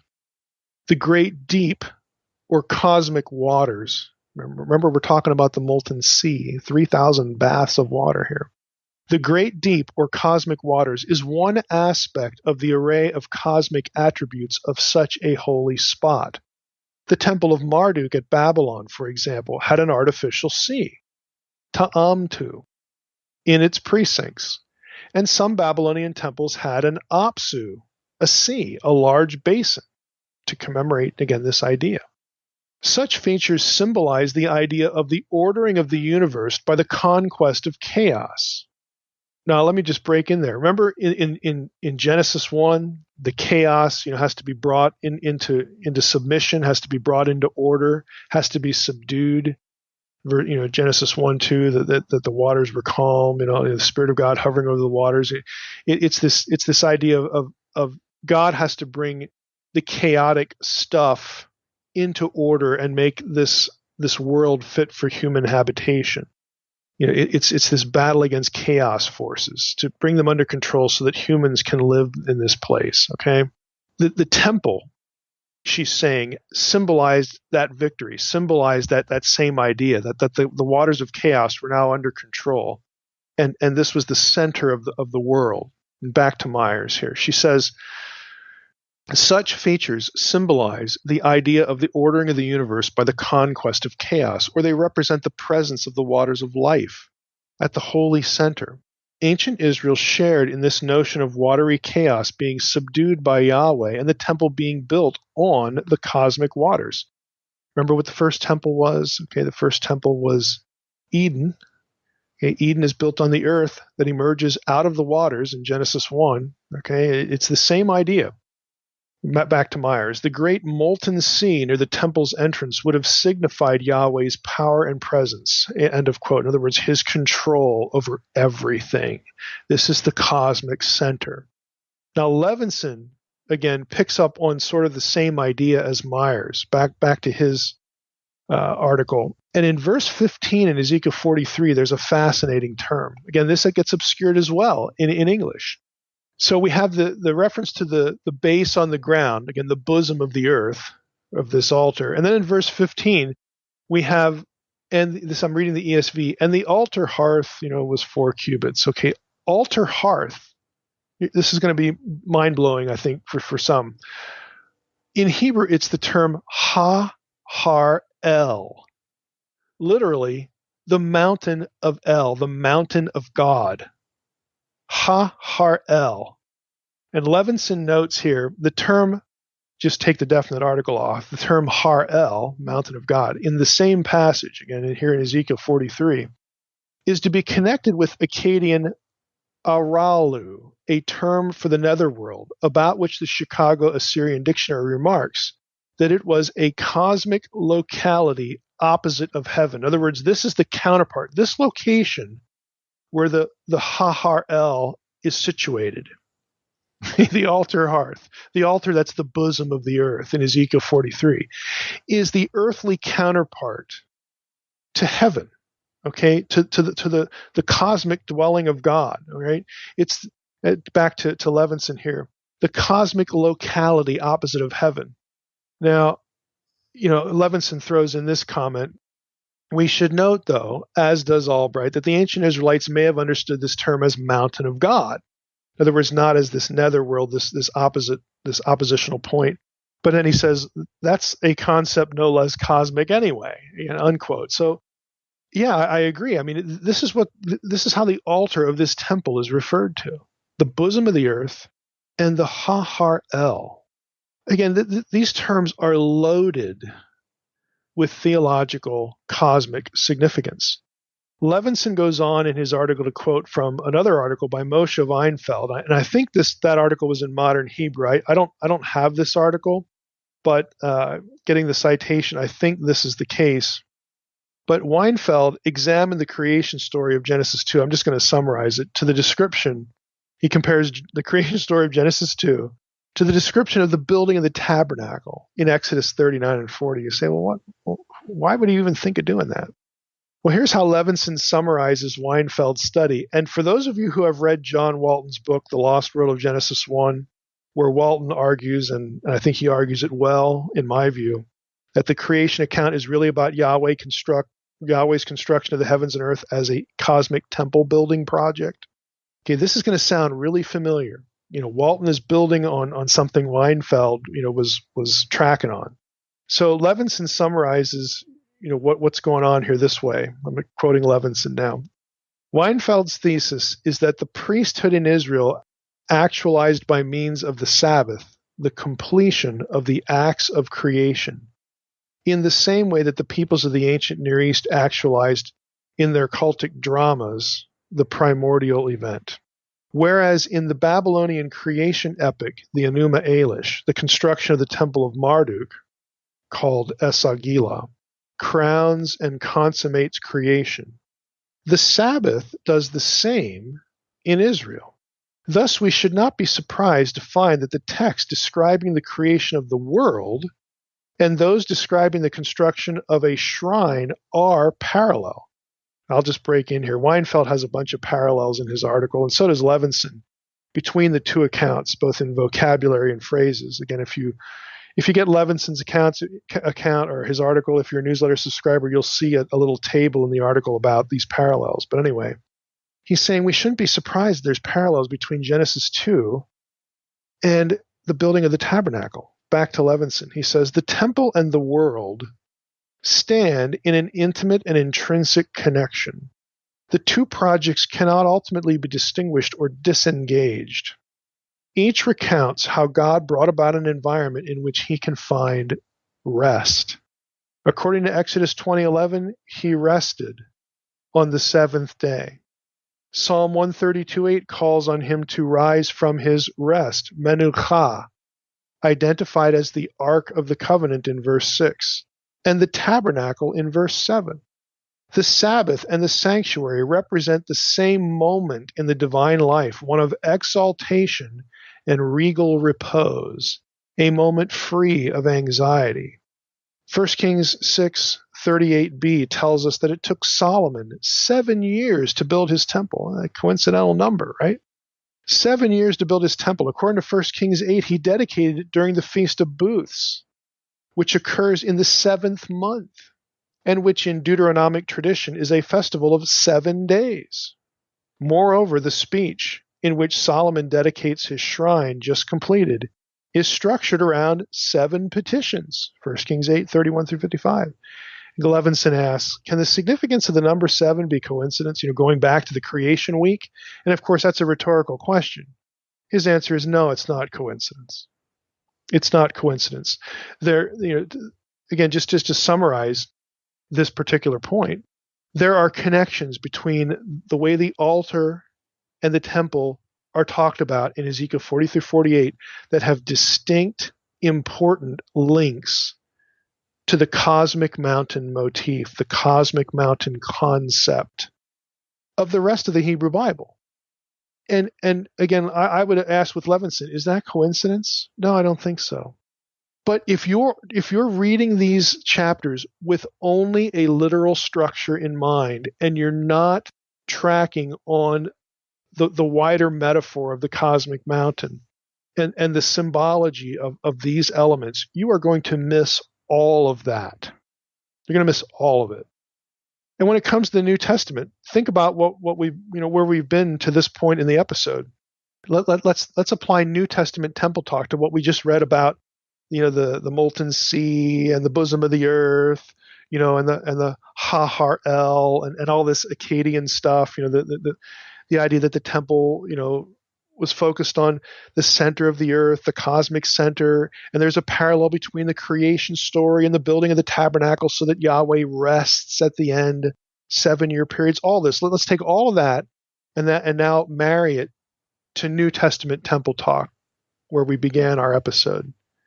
I just wrote out a few points. Just think about this. The body of Christ is the temple.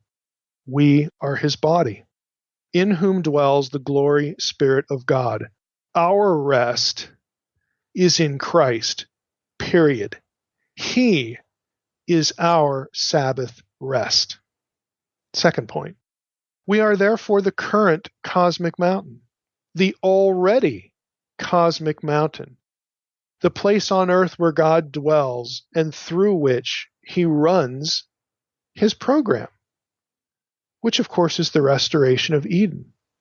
And of course, the integral point to that is the gospel.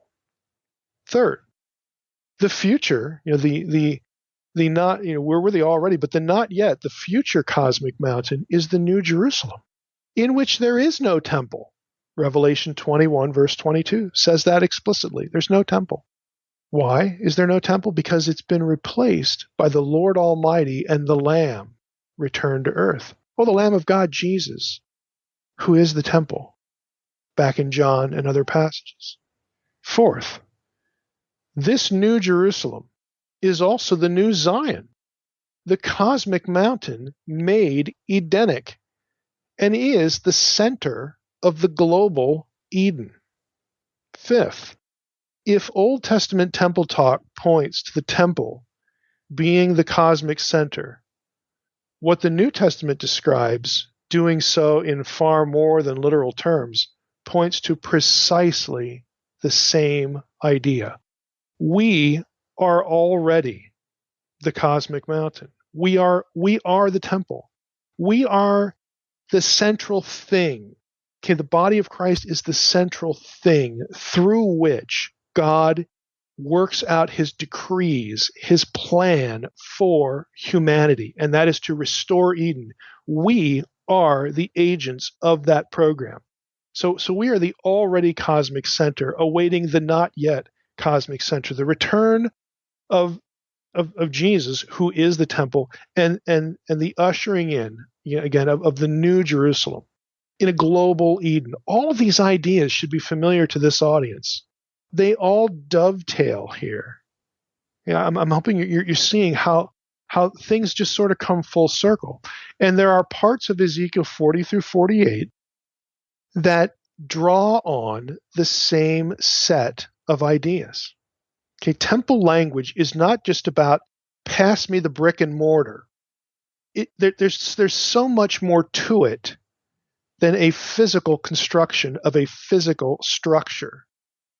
An Israelite would have looked at the temple in very abstract, conceptually significant ways. And what we're suggesting here is that Ezekiel 40 through 48 brings, again, these concepts with it, brings it along. And so it's a misreading of Ezekiel 40 through 48 to only think of a physical structure. Now, we're at our fourth point. And again, this one I think is going to be quite new to people, but it's really neat. I don't know how else to say it. It's just really cool. And this is Bergsma. I'm going to refer to Bergsma's article here, The Restored Temple as Built Jubilee in Ezekiel 40 through 48. I have also put this article in the protected folder for newsletter subscribers so you can read it. It's fascinating. Now, let's just start off here by talking about Jubilee. And I have Harper's Bible Dictionary open. It has just a little couple of sentences here on Jubilee that I think are good for us to hear as we go into this. Jubilee refers to the 50th year occurring at the end of 7 sabbatical cycles of 7 years each, in which all land was returned to its ancestral owners and all Israelite slaves were freed. The Jubilee is described in Leviticus 25, 8 through 17, verses 23 through 55, and Leviticus 27, 16 through 25, and also Numbers 36, 4. It was proclaimed with the blowing of the shofar, a trumpet made from a ram's horn, on the Day of Atonement. The Hebrew for Jubilee is Yovel, and it takes its name from the ram's horn. Okay, that's the end of the entry. Anchor Bible Dictionary, one sentence here, different article on the same thing, says, the year of Jubilee came at the end of the cycle of 7 sabbatical years. Leviticus 25, 8 through 10 specifies it as the 50th year. And I'm going to read Leviticus 25, 8 through 10. You shall count 7 weeks of years, 7 times 7 years, so that the time of the 7 weeks of years shall give you 49 years. Then you shall sound the loud trumpet on the 10th day of the 7th month. On the Day of Atonement you shall sound the trumpet throughout all your land, and you shall consecrate the 50th year, and proclaim liberty throughout the land to all its inhabitants. It shall be a jubilee, that is the 50th year shall be a jubilee for you, when each of you shall return to his property, and each of you shall return to his clan. Now, with that as a backdrop, let's go into Bergsma a little bit. Bergsma writes this up front here.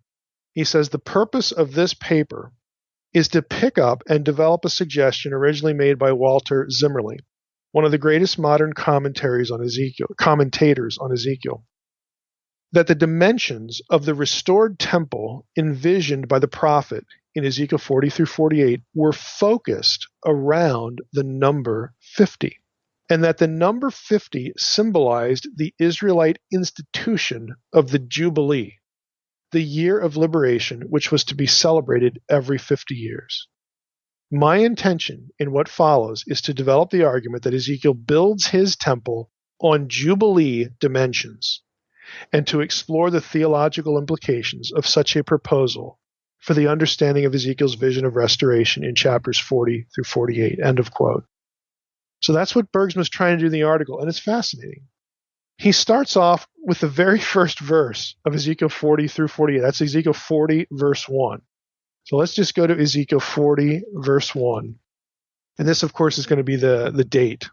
I'll read the verse. In the 25th year of our exile, at the beginning of the year, on the 10th day of the month, in the 14th year after the city was struck down, on that very day, the hand of the Lord was upon me, and he brought me to the city.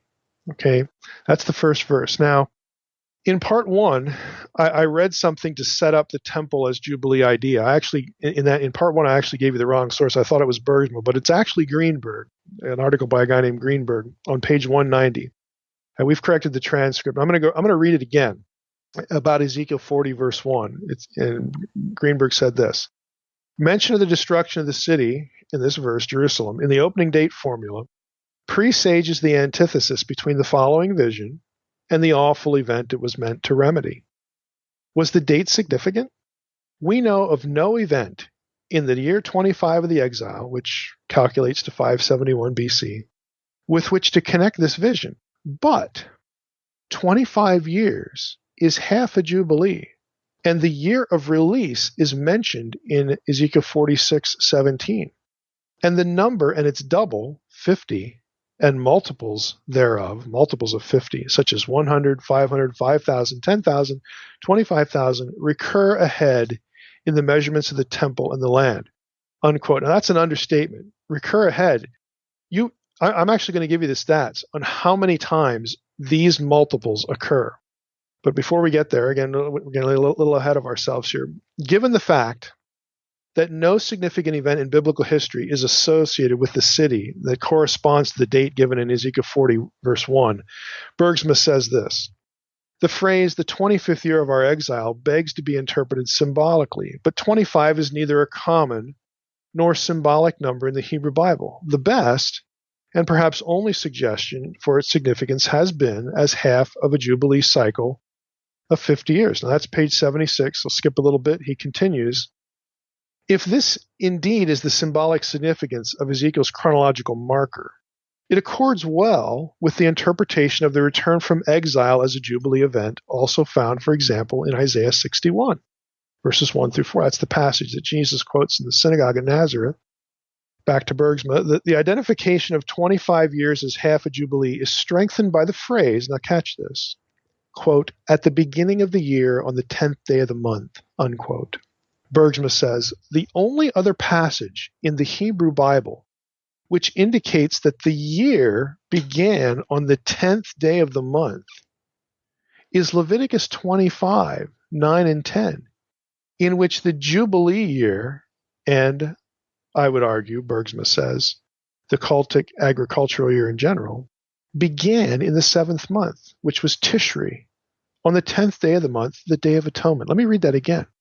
He says the only other passage in the Hebrew Bible which indicates that the year began on the 10th day of the month is Leviticus 25, 9 to 10, in which the Jubilee began in the 7th month, Tishri, on the 10th day of the month, the Day of Atonement. Continuing with Bergsma, why the year would begin on the 10th day of the month has been the occasion for some discussion. But there is reason to think that the first 9 or 10 days of Tishri were a New Year's festival and considered liminal time, neither the old year nor the new year, kind of this in-between period. The new year began in earnest only at the end of the festival, on the Day of Atonement. Thus, Ezekiel seems to be following the old ecclesiastical calendar represented in the Holiness Code of Leviticus, in which the cultic year begins on the 10th of Tishri.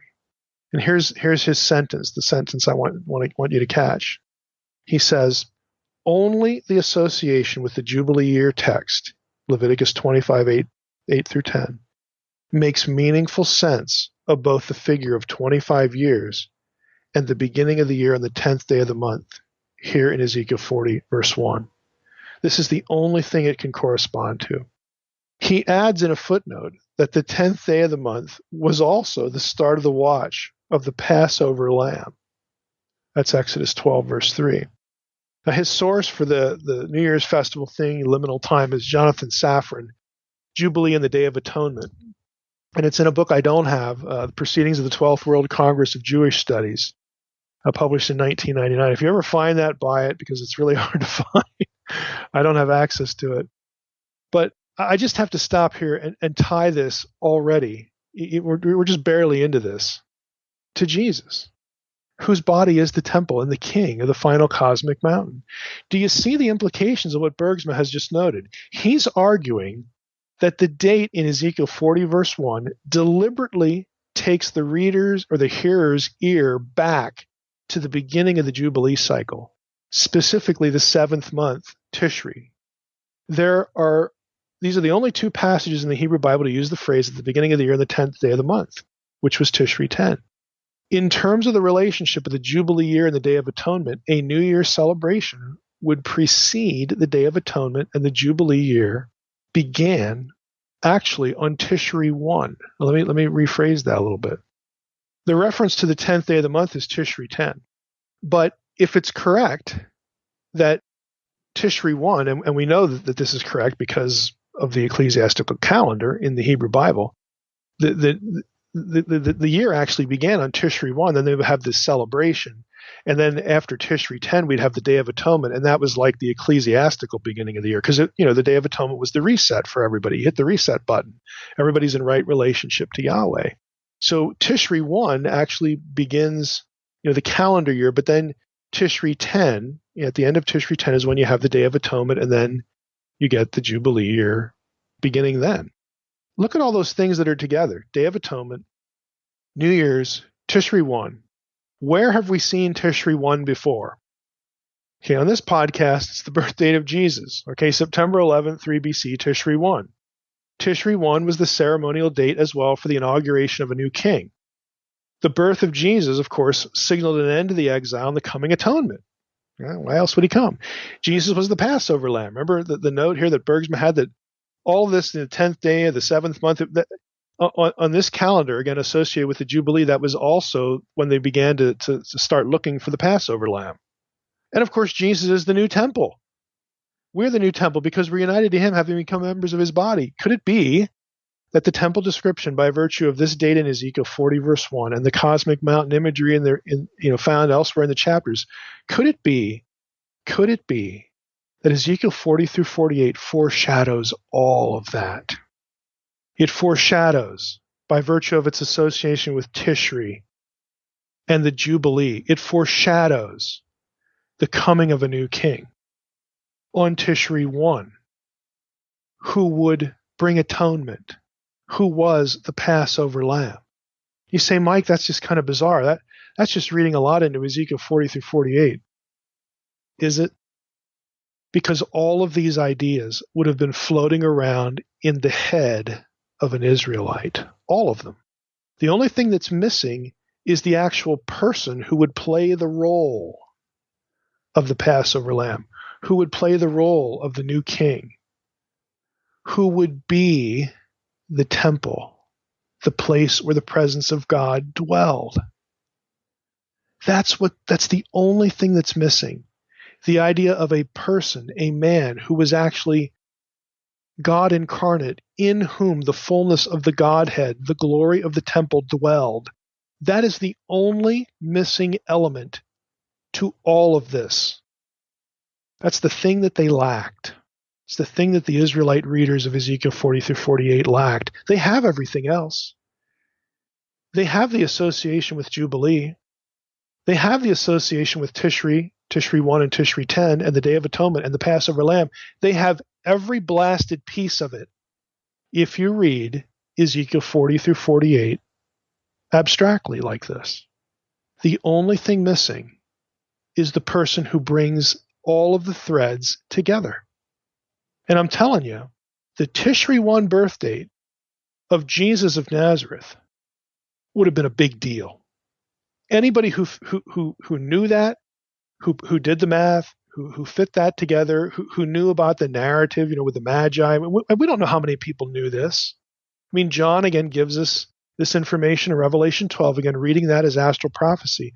We don't know, who had all these threads and put them together, but John did. John did. And the New Testament did. The only thing missing to the Israelite is who does this? Where do the threads all meet?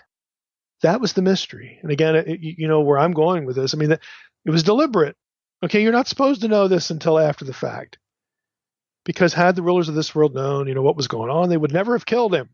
Okay, it's all part of the same matrix of ideas. Now let's go back to the temple vision. We are not done. Okay, we've made, Bergsma is tracking on this Jubilee idea, and the number 25, half a Jubilee, and the number 50, the Jubilee, is important. Get a load of this. Scholars have noted the numbers and dimensions of the temple are consistently multiples of 25 and 50. So half a Jubilee and a Jubilee. These are just the stats. This is like more than 3 or 4 times. The number 25 shows up 8 times in chapters 40 through 48. The number 50 shows up 10 times. The number 100 shows up 13 times. The number 250 is 4 times. The number 500 is 8 times. The number 1,000 is 4 times. The number 5,000 is 2 times. The number 10,000 is 7 times. And 25,000 is 14 times. You have 60 references to Jubilee numbers and their multiples in Ezekiel 40 through 48. Now again, to echo Levinson, is that coincidence? Further, the number 500 is 10 Jubilees. Scholars have noted that here in Ezekiel, you have 10 times 50, 10 Jubilee cycles. And of course, in Leviticus, going back to Leviticus, the same collective cycle of Jubilees occurs as well in Daniel 9, but in there the number 49 is used. 49 times 10, the weeks of Daniel 9, all that stuff, 490 years. The concept of 10 Jubilees is present in both books. They're just using different numbers, 50 and 49 respectively. The concept of 10 Jubilee cycles is also present in 1st Enoch and 11Q Melchizedek. I've mentioned 11Q Melchizedek before. This, both of those texts, and we'll get into a little bit more when we get to our episodes on Melchizedek, but both of those texts, those books, of course, 11Q Melchizedek is just a manuscript. Okay, they have the 10th Jubilee marking the end of exile. 11Q Melchizedek specifically associates the end of the exile with Isaiah 61. It actually quotes Isaiah 61, the release of captivity, the same passage Jesus quotes of himself at Nazareth. 11Q Melchizedek also associates the one who marked the Jubilee cycle with the Elohim figure of Psalm 82, verse 1.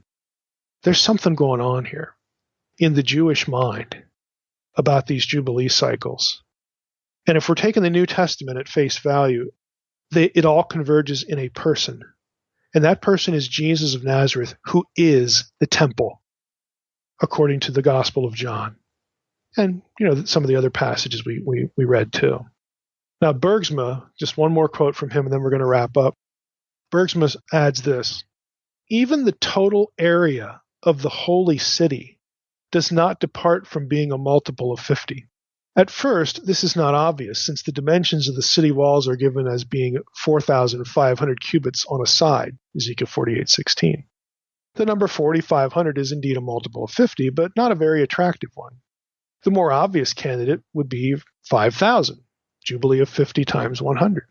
However, when one is careful to include the common pasture land, which extends 250 cubits around the city on all sides, that's Ezekiel 48:17, one finds that the prophetic author has indeed allowed 5,000 cubits on a side for the entire holy city, including pasturage, as Ezekiel 48:15 makes clear. Admittedly, Bergsma continues on another page, it is not possible to prove that the Jubilee was the inspiration for these dimensions. I would suggest, however, that the likelihood for such being the case is enhanced when we recognize that the Jubilee dimensions of the temple fit into a larger pattern of allusions or references to the Jubilee throughout the book of Ezekiel, though space prohibits careful analysis of all the texts.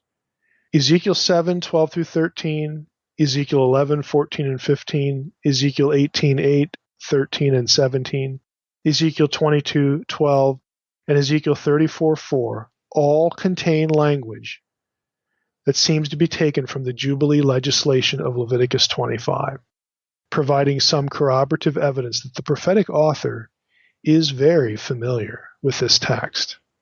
I would say, yeah, he is. He is.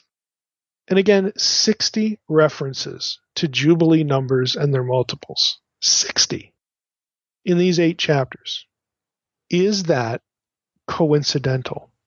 I would say, based on the theology that's packed into the connection back to the Jubilee, I don't think it's coincidental.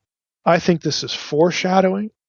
I think it's intelligent, again, prophetic rhetoric going on here. Now, they don't have all the answers. Again, what they're missing is the person in which all of these threads converges. We know who that was, and we know from the New Testament how the birth and the life and the death and the resurrection and the ascension of Christ dovetail with Jubilee language. And again, he is the temple. So I would say this to conclude. If one reads Ezekiel 40 through 48 in a way that A, transcends literalism, and B, gives credence to the way Ezekiel repurposes cosmic mountain ideas and the Jubilee of Leviticus 25, then you get fascinating conceptual and theological connections between the temple vision and Jesus, whose body was the temple, and his birth date, and the atonement, and believers as members of that body. I just don't think this is coincidental. I think it's authorial foreshadowing. And in terms of the New Testament writers, it's insight into that foreshadowing after the fact of the crucifixion, the resurrection, the ascension. And given the problems with the literal view, again, if we go back to part 1 of this, given the problems the literal view creates for theology and for interpretation just generally, I personally have little doubt that the non-literal approach is better and frankly contributes more to the matrix of biblical theology across the Testaments. I've said it once, I'll say it again, Mike. We need to find a way to jumpstart Jubilee. Well, it's all ready, but not yet. There you go. Hey, also, I want to go back to part 1. Any thoughts on who the actual prince is? Well, I would kind of agree. You know, it's really interesting because if you go back to part 1, there was part of Biggs's article. You know, he tries to abstract this, you know, so that there's still a messianic connection, but yet he's not a priest. Okay, he's making what the priesthood does possible. If you look at that description and you say, okay, there is some Davidic connection here, the only way that you can sort of get to Jesus, I think, with some success is to merge this figure again with the priest, and we have that in Jesus. I mean, it's not perfect again because you have sort of an apolitical Jesus, but again, I could say, I'll just say this: if you place all of that language in the context of the atonement, that's the already part, but the return of Christ and then the New Jerusalem at the end of days, you know, a la Revelation 21 and 22, the global lead and all that stuff, everything is his anyway. In other words, you don't need a political system to keep things in line. It's already by definition in line. And the political system actually, you know, is sort of, you know, accrued because of his presence again, and we're part of that because we're his body and we're over the nations and all that sort of thing.